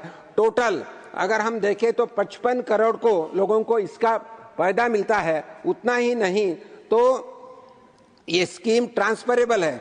समझो एक पेशेंट अगर कोई एक आधे स्टेट में रहता है, दूसरे स्टेट में गया तो ये स्कीम के माध्यम से उसका फायदा ले सकते हैं। ये स्कीम के लिए 24-25 के बजट में 6,606 करोड़ रखे थे और इस बजट में 25-26 के बजट में 9,406 करोड़ रखे हैं। इसमें अभी तक 29,000 हॉस्पिटल्स का एनरोलमेंट हो चुका है। ये स्कीम अनफॉर्चुनेटली ये स्कीम जो है वेस्ट बंगाल, तेलंगाना, उड़ीसा और दिल्ली इस सरकार ने नहीं चालू की थी। अभी उड़ीसा और दिल्ली में हमारी सरकार है तो मुझे लगता है ये स्कीम जल्दी ही चालू हो जाएंगी और गरीब लोगों को फायदा हो सकता है। इसके साथ बंगाल में नहीं, वेस्ट बंगाल में नहीं है। इसी के साथ हेल्थ सेक्टर में वैक्सीनेशन इज बहुत इंपॉर्टेंट चीज है। वैक्सीनेशन में मैं बताना चाहता हूं कि first vaccine on this earth was innovated by the Edward Jenner and first vaccine in India was given in 1802 by a 3 years old girl who was suffering from smallpox. प्रधानमंत्री मोदी जी की सरकार आते ही तत्कालीन हेल्थ मिनिस्टर माननीय नड्डा साहब ने इंद्रधनुष एक scheme चालू किया था। इंद्रधनुष के स्कीम के माध्यम से 7 अलग अलग बीमारियों के लिए वैक्सीनेशन शुरू की और ये वैक्सीनेशन के माध्यम से 2.53 करोड़ चिल्ड्रन और 68 लाख प्रेग्नेंट वुमेन को वैक्सीन दिया और अलग अलग डिसीज के माध्यम से उनको प्रोटेक्शन मिला है। मैं और एक सदन को बताना चाहता हूं, इस गवर्नमेंट के माध्यम से जन औषधि परियोजना की शुरुआत किया है। जन औषधि परियोजना के माध्यम से 25,000 करोड़ जन औषधि केंद्र शुरुआत किया है, जिसके माध्यम से जन औषधि केंद्र के माध्यम से जेनेरिक मेडिसिन लोगों को, गरीब लोगों को मिलता है। इस मेडिसिन की कीमत 50% से 80% से कम रहती है और इसमें मैं बताना चाहता हूं कि 2047 medicine are available in Jan Arogya केंद्र और 300 surgical items are available on this medical centres. इतना ही नहीं तो अभी तक हम अगर 6 साल की बात करें तो 30,000 करोड़ का फायदा गरीब लोगों का इस जन औषधि केंद्र के माध्यम से हो गया है। कोविड-19 was a very bad situation all over the country और उसी वक्त मैं बताना चाहता हूं, माननीय प्रधानमंत्री मोदी जी के नेतृत्व में हेल्थ डिपार्टमेंट के माध्यम से 2 वैक्सीन इनोवेट किए। इनोवेट करने के बाद 220 डोसेस इंडियन को मिले और this was the fastest and largest vaccination given by Modi ji government to everybody. अब उतना ही नहीं तो कुछ 70 to 80 कंट्रीज को हम वैक्सीन भी सप्लाई कर सके। ऐसा हर क्षेत्र में काम हो रहा है। वायरल इंस्टीट्यूशन भारत देश में अभी तक 4 वायरल इंस्टीट्यूशन हो चुके हैं। इन शॉर्ट मैं इतना ही बताना चाहता हूं, माननीय प्रधानमंत्री मोदी जी के नेतृत्व में एक तो आयुष्मान बढ़ चुका है, वैक्सीनेशन पे काम हो रहा है, पैंडेमिक पे काम हो रहा है, प्रिवेंटिव डिसीजेस में काम हो रहा है, मेडिकल स्टूडेंट्स, पीजी स्टूडेंट्स सबकी बढ़ रहा है, तो हेल्थ सेक्टर में अच्छा काम हो रहा है। अंत में मैं मेरा वक्तव्य एक हिंदी कविता से समाप्त करता हूं। इस कविता के माध्यम से मैं कवि ने स्वास्थ्य के दुनिया में को सबसे बड़ा धन बताया है। यह कविता सरल और स्पष्ट शब्दों में समाज के बेहतर स्वास्थ्य के लिए प्रेरित करते हैं।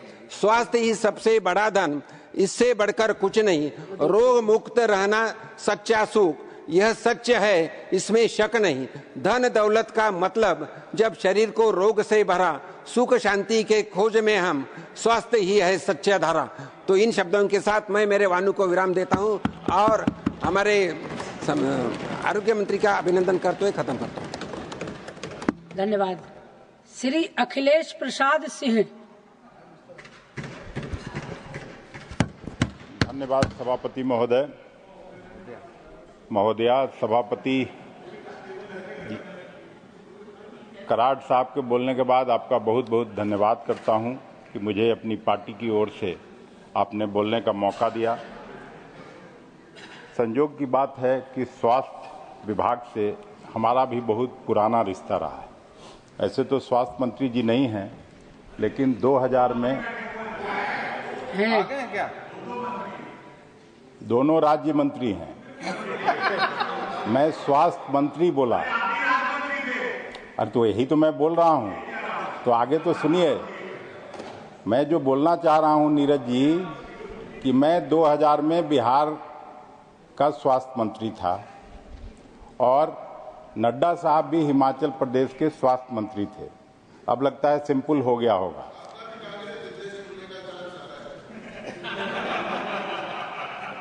और उनका धन्यवाद। तो इसलिए हेल्थ सेक्टर से मेरा पुराना रिश्ता रहा है। महोदय, इस सरकार के कार्यकाल के लगभग 11 साल पूरा होने को है।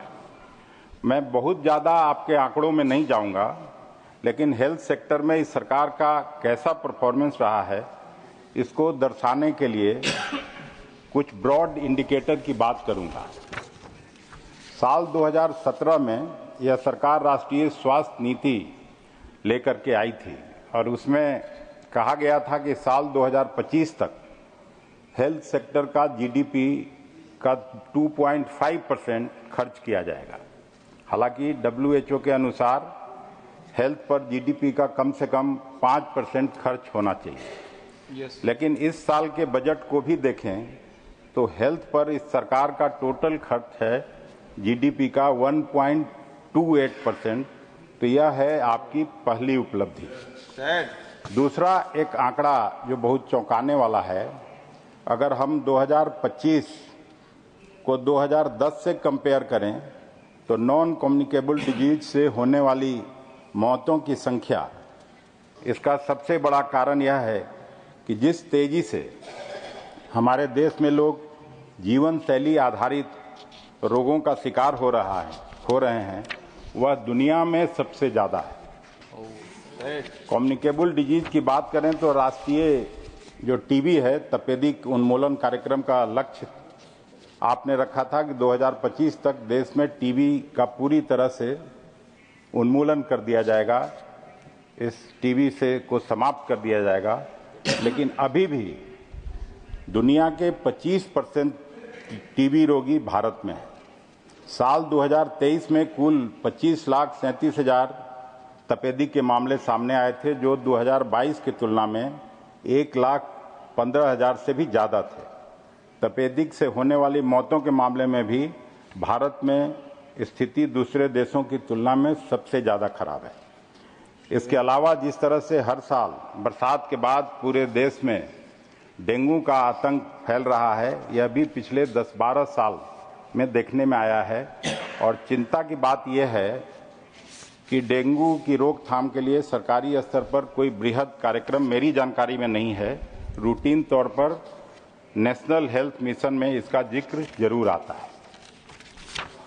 कुपोषण की बात करें महोदय, तो कुछ मामलों में हमारी स्थिति हमारे पड़ोसी मुल्कों बांग्लादेश, नेपाल और पाकिस्तान से भी खराब है। 17 जुलाई 2023 को इंडिया टुडे ने एक न्यूज़ आइटम पब्लिश किया था, जिसमें कहा गया था कि यूनिसेफ और WHO की एक ज्वाइंट स्टडी के अनुसार भारत में 4 में से 3 व्यक्ति को हेल्दी फूड मैसर नहीं है। जाहिर सी बात है कि जब एक साधारण आदमी रोजमर्रा के खर्चे के लिए पूरा संघर्ष कर रहा है, तो वह हेल्दी फूड की बात कहां से सोच पाएगा। फिर चेयर पर आज आप बैठी हैं, महिलाओं में एनीमिया अभी भी एक भारी समस्या बनी हुई है और मेरी जानकारी के अनुसार 45% महिलाएं आज भी एनीमिया से ग्रसित हैं। प्रधानमंत्री आयुष्मान भारत योजना की दिन रात आप लोग चर्चा करते रहते हैं, लेकिन उसमें भी जमीनी हकीकत क्या है। प्राइवेट हॉस्पिटल में इलाज करने में आयुष्मान कार्ड धारक को दिन में तारे नजर आ रहे हैं। कहीं हॉस्पिटल लाभार्थी को परेशान करता है तो कहीं डाटा मिसमैच होता है। हम लोगों के सामने तो लगातार ऐसे मामले आते ही रहते हैं। पता नहीं मंत्री जी और सरकार की जानकारी में यह सब बात आती है कि नहीं। इसी तरह जन औषधि केंद्र में जो जेनेरिक दवाइयां मिलती हैं, उनकी क्या स्थिति है, यह भी किसी से छिपा नहीं है। जेनेरिक दवाइयां खाते जाइए और बीमारी वैसे के वैसे बनी रहती है। पीछे इस प्रकार की भी कई रिपोर्ट आई है कि जन औषधि केंद्रों में सही तरीके से दवाओं का भंडारण नहीं होता है और कई बार तो एक्सपायरी दवाइयां भी दे दी जाती हैं। दरअसल प्रधानमंत्री जन औषधि केंद्र का जो पूरा कंसेप्ट है, हालांकि यह यूपीए के टाइम में शुरू हुआ था, लेकिन अभी ऐसा लगता है कि इसमें सारा जोर इस बात पर है कि दवाई की क्वालिटी चाहे जो भी हो, उसे सस्ती कीमत पर उपलब्ध कराया जाए। मेरे हिसाब से तो हेल्थ का जो बेसिक कंसेप्ट है वही इसके खिलाफ है। हेल्थ सेक्टर में एक और चीज है जो आज के समय में बहुत चिंताजनक रूप से बढ़ रही है। मैं मेंटल हेल्थ इशू की बात कर रहा हूं। WHO की इस रिपोर्ट के बारे में जो बातें सामने आई है, उसके अनुसार भारत में लगभग 14% लोग मानसिक समस्याओं के शिकार हैं और मेंटल हेल्थ प्रोफेशनल्स की संख्या प्रति 1 लाख लोगों पर केवल 0.3 है। मैं मंत्री जी से आग्रह करूंगा कि इस समस्या की गंभीरता को देखते हुए मेंटल हेल्थ पर एक नेशनल प्रोग्राम बनाने के बारे में विचार किया जाए और इसको उचित प्रायोरिटी दी जाए। अब हम थोड़ा सा, चूंकि बिहार से आते हैं, तो बिहार की बात करना चाहेंगे। यह तो सबको जानकारी है कि हेल्थ सेक्टर में बिहार की दुर्दशा है, लेकिन मैं कुछ स्पेसिफिक आंकड़े देकर अलग अलग सेंट्रल स्कीम में बिहार का क्या हाल है, इसको सदन से अवगत कराना चाहता हूं। कैग ने नवंबर 2024 में बिहार के पब्लिक हेल्थ इंफ्रास्ट्रक्चर के बारे में जो ऑडिट रिपोर्ट दी है, मैं केवल उसी के आधार पर अपनी बात यहां रखूंगा। इस रिपोर्ट में बताया गया है कि बिहार में हेल्थ सेक्टर में कुल मिलाकर 49% पद खाली पड़े हुए हैं, मतलब आधा पद खाली है। राज्य में एलोपैथिक डॉक्टरों की आवश्यकता है 1,25,000 और डॉक्टर की उपलब्धता केवल 58,000 है, मतलब आधे से भी कम है। इस तरह से नर्सों की भी घोर कमी है। अधिकांश सब डिस्ट्रिक्ट हॉस्पिटल में ऑपरेशन थिएटर नहीं है। इतना ही नहीं, रिपोर्ट में यह भी पाया गया है कि अस्पतालों के पास जो एम्बुलेंस है उनमें इक्विपमेंट नहीं है। किसी भी कम्युनिटी हेल्थ सेंटर के पास ब्लड स्टोरेज यूनिट नहीं है और जहां ब्लड स्टोरेज यूनिट है भी वहां पर उसके लिए मैन पावर नहीं है। जिला अस्पतालों में आवश्यक और जीवन रक्षक दवाओं का घोर अभाव है। क्योंकि अस्पतालों में टेक्नीशियन नहीं है, इसलिए जो वेंटिलेटर हैं भी वह ऐसे ही खराब इधर उधर पड़ा हुआ है। यह सब बात मैं कोई अपनी ओर से नहीं कह रहा हूं, यह सारी चीज कैग की रिपोर्ट का हिस्सा है। प्रति व्यक्ति हॉस्पिटल के बेड्स की बात करें तो बिहार में 1 लाख की आबादी पर 25 हॉस्पिटल बेड्स हैं, जबकि नेशनल एवरेज 141 है। हर ब्लॉक में स्वास्थ्य उपकेंद्रों का भवन बन के खड़ा है, लेकिन कहीं डॉक्टर या स्टाफ का आता पता नहीं है। मैंने खुद कुछ स्वास्थ्य उपकेंद्रों का जायजा लिया तो पता चला कि डॉक्टर की पोस्टिंग ही नहीं हुई। तो कोई आएगा कहां से? विभाग की अक्षमता का हाल ये है कि हेल्थ बजट का 30% से ज्यादा खर्च ही नहीं हो पा रहा है। बिहार में मातृ मृत्यु दर जो MMR है और शिशु मृत्यु दर IMR राष्ट्रीय औसत से कहीं ज्यादा है। 2023 की राष्ट्रीय स्वास्थ्य रिपोर्ट के अनुसार बिहार में मातृ मृत्यु दर 174 प्रति 1 लाख लाइव बर्थ है, जबकि राष्ट्रीय औसत 100 के आसपास है। शिशु मृत्यु दर भी 34 प्रति 1000 जन्म के करीब है। यह दर्शाता है कि राज्य में ग्रामीण क्षेत्रों में चिकित्सा सुविधाओं की भारी कमी और अस्पतालों की अपर्याप्तता इन समस्याओं का मुख्य कारण है। बिहार में टीकाकरण दर 75% से भी कम है, जो राष्ट्रीय औसत से काफी कम है। इसी तरह औसत आयु के मामले में भी बिहार नेशनल एवरेज से पीछे है। और इम्यूनाइजेशन की जब बात करते हैं तो वहाँ अगर सही में कोई आपकी तरफ से स्टडी करे तो रूटीन इम्यूनाइजेशन का भी काम ठीक से नहीं हो पाता है।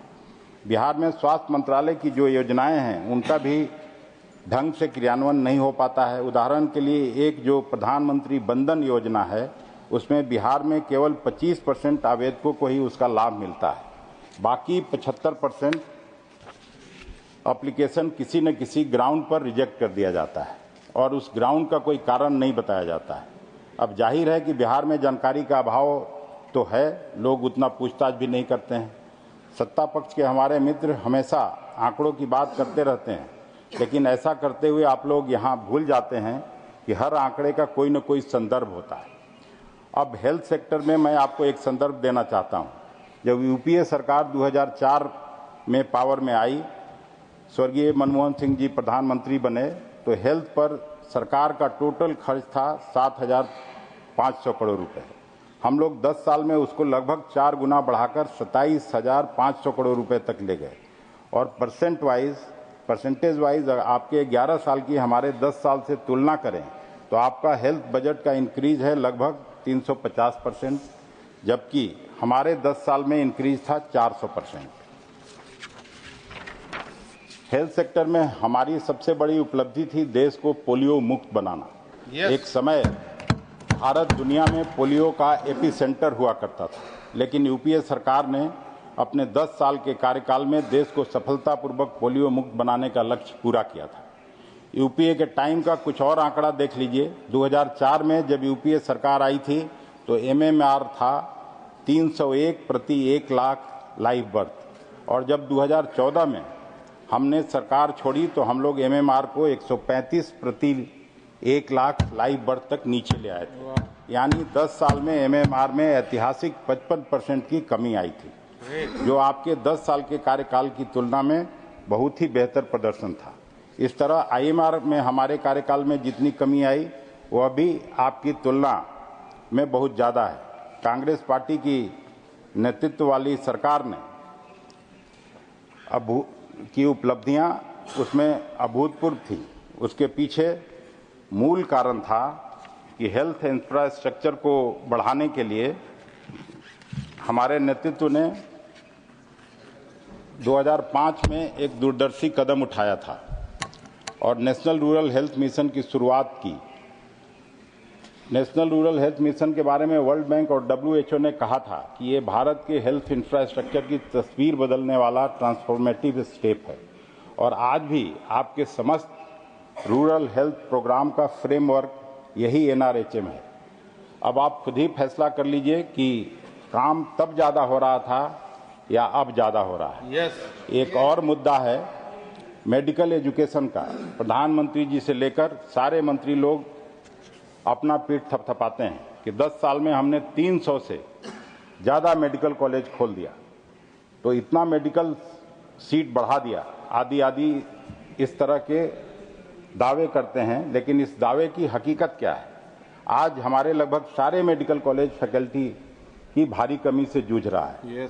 खुद नड्डा साहब एक दिन यहीं सदन में बता चुके हैं कि देश भर के all India institutes of medical sciences AIIMS में फैकल्टी की भारी कमी है, जिसमें एम्स नई दिल्ली में 34%, एम्स भोपाल में 24%, एम्स भुवनेश्वर में 25%,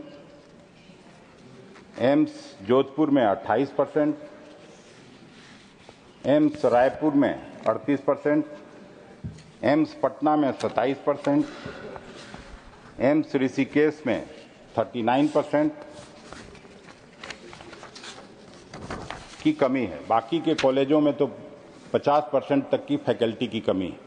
और फैकल्टी की कमी होगी क्यों नहीं? फैकल्टी के लिए पीजी की डिग्री चाहिए और देश में पीजी सीट की डिमांड है 2 लाख और सीट की उपलब्धता है केवल 68,000।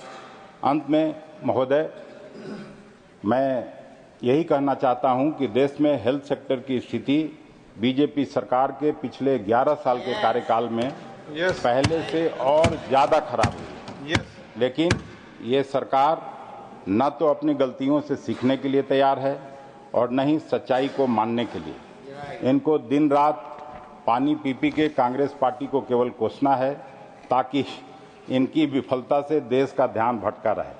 मुझे उम्मीद है आज जो हेल्थ सेक्टर में मैंने यूपीए की उपलब्धियों के प्रमाणिक आंकड़े प्रस्तुत किए हैं, इससे ये लोग थोड़ा अपना आत्ममुग्धता छोड़ के आत्मनिरीक्षण करेंगे और आगे थोड़ा कोर्स करेक्शन करके भी प्रयास करेंगे। इन्हीं बातों के साथ मैं मैडम आपको धन्यवाद देता हूं कि आपने मुझे बोलने का मौका दिया। बहुत बहुत धन्यवाद। बहुत बढ़िया भाई। सुखेंद्र शेखर राय। धन्यवाद वाइस चेयरपर्सन मैम। हम माँ दुर्गा की पूजा करते समय जो मंत्र से प्रार्थना करते हैं उनमें से एक मंत्र ये भी है, देहि आरोग्यम देहि में परम सुखम रूपम देहि जयम देहि यशो देहि दिशो जहि। ये जीवन का मंत्र है, ये जीवन का मंत्र है। But when I as an old man look at the health sector of the country, I feel utter shock and desperation. Why this feeling has crept in my mind? Ma'am, according to Global Cancer Observatory estimates, there were 19.3 million cancer cases worldwide in 2020, and India ranked third after China and USA.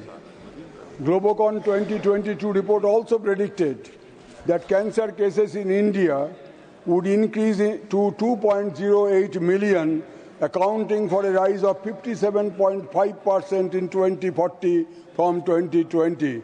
यानी कि पिछले 5 सालों में 28% increase हो चुका है. Ma'am, apart from cancer, the major diseases which cause deaths in India are ischemic heart diseases, cardiovascular diseases, respiratory diseases, tuberculosis, diabetes, liver, kidney and asthma diseases, indicated by World Health Organization data published in May 2024. Even the Honorable Prime Minister on the other day expressed his serious concern about steep rise in obesity. Ma'am, with the mushroom growth of private nursing homes and clinics, the sale of spurious and substandard medicines are skyrocketing.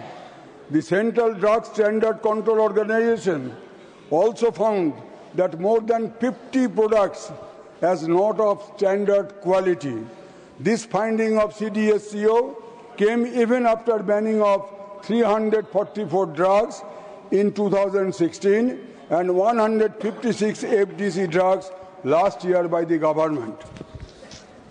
अभी तो नड्डा जी नहीं है, लेकिन जो अनुप्रिया जी है और दूसरे राज्य मंत्री है आदरणीय, उन दोनों को मैं निवेदन करना चाहता हूं कि please consider setting up a combined combat force with personnel from the central and state governments to initiate a nationwide crackdown on the units and agents engaged in manufacturing and sale of spurious and banned medicines. They are the real enemies within the country who are destroying people's health. देशी और विदेशी दवाई कंपनियों के लिए भारत एक बहुत बड़ा बाजार बन गया।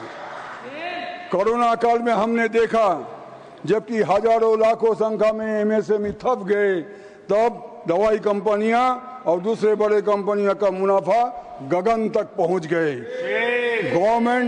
Government is greasing the oily heads.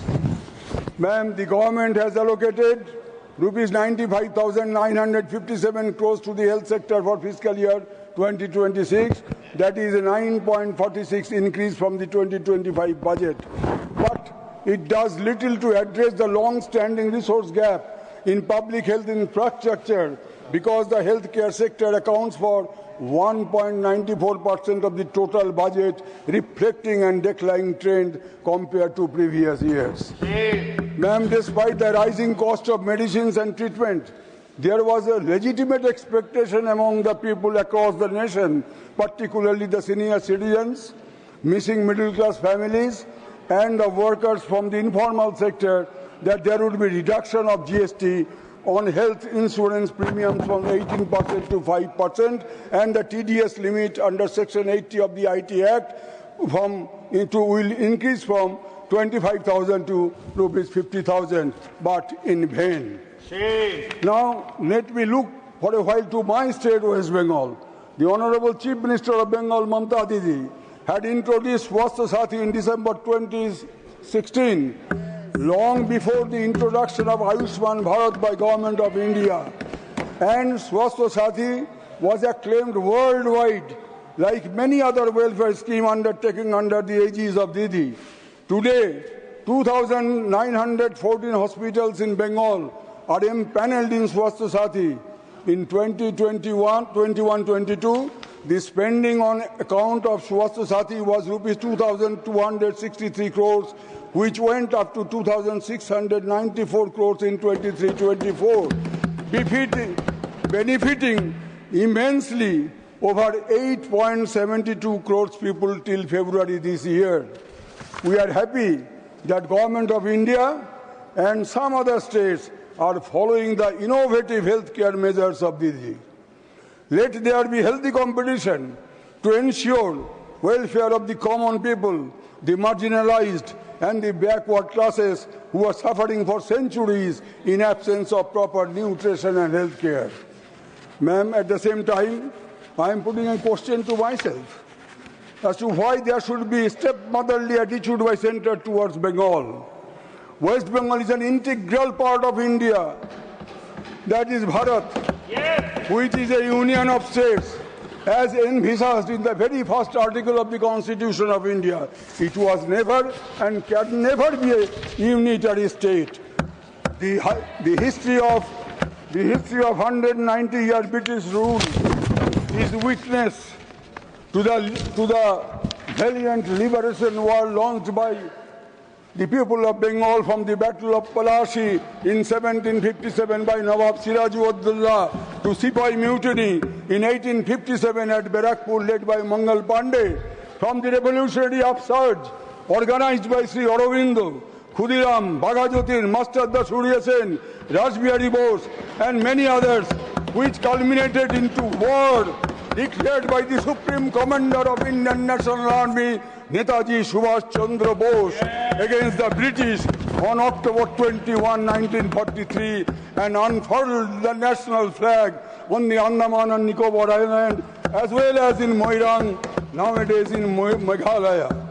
More than 3 million of Bengalis died of man-made famine in 1943.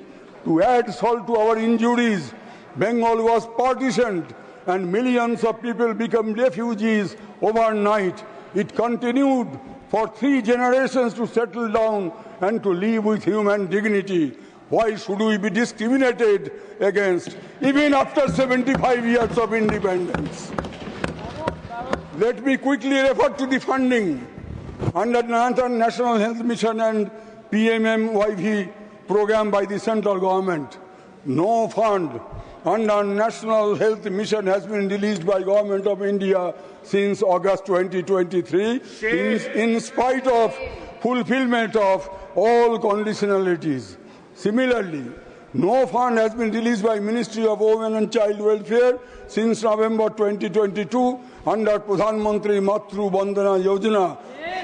Not to speak of rupees 2 lakh crore, which is due and payable by Government of India on account of Manrega, Awas Yojana and other centrally sponsored scheme, compelling the Bengal government to continue with the scheme out of its own fund. I had never witnessed such an inimical attitude on the part of the central government towards the poor people of Bengal in my 58 years of political life. This is going too far. अगले साल बंगाल की आम जनता इस आर्थिक भेदभाव के खिलाफ मुंह मांगा जवाब देंगे. Before I conclude, I would urge upon the government to take care of the increasingly environmental hazards, rampant use of dangerous chemical components in fertilizer, insecticide, pesticides in farming. Organic farming continues to be a beast. हम जहर P रहे हैं, पानी में जहर, पवन में जहर, खाद्य में जहर. क्यों ये? क्योंकि ये अमृत काल नहीं है, जहर काल है. सरकारी नेता लोग हमें वेद उपनिषद शास्त्र के बारे में हमेशा बोलते हैं. तो कैसे भूल गए? आप कैसे भूल गए ऋग्वेद का 1.90 सूत्र, जहां जिस मंत्र में बताया गया हमारे पूर्वज जिन्होंने ऋग्वेद का जन्म दिया था, लिखा गया था, उसमें है मधुवाता ऋतायते मधु क्षरंति सिंधव माधीर्ण संतोषधि मधुनत्तो बुतो शशि मधुमत पार्थिवज्जो मधु दौड़ंतु न पिता मधुमन्न वनस्पति मधुमान अस्तु सूर्य मधुर्गाव भवन्तु न. ओम शांति शांति शांति. May the winds blow sweetly, may the rivers flow sweetly, may the herbs be to us sweet and beneficial, may there be sweetness during the day and night, may the heaven be sweet to us, may the fruit bearing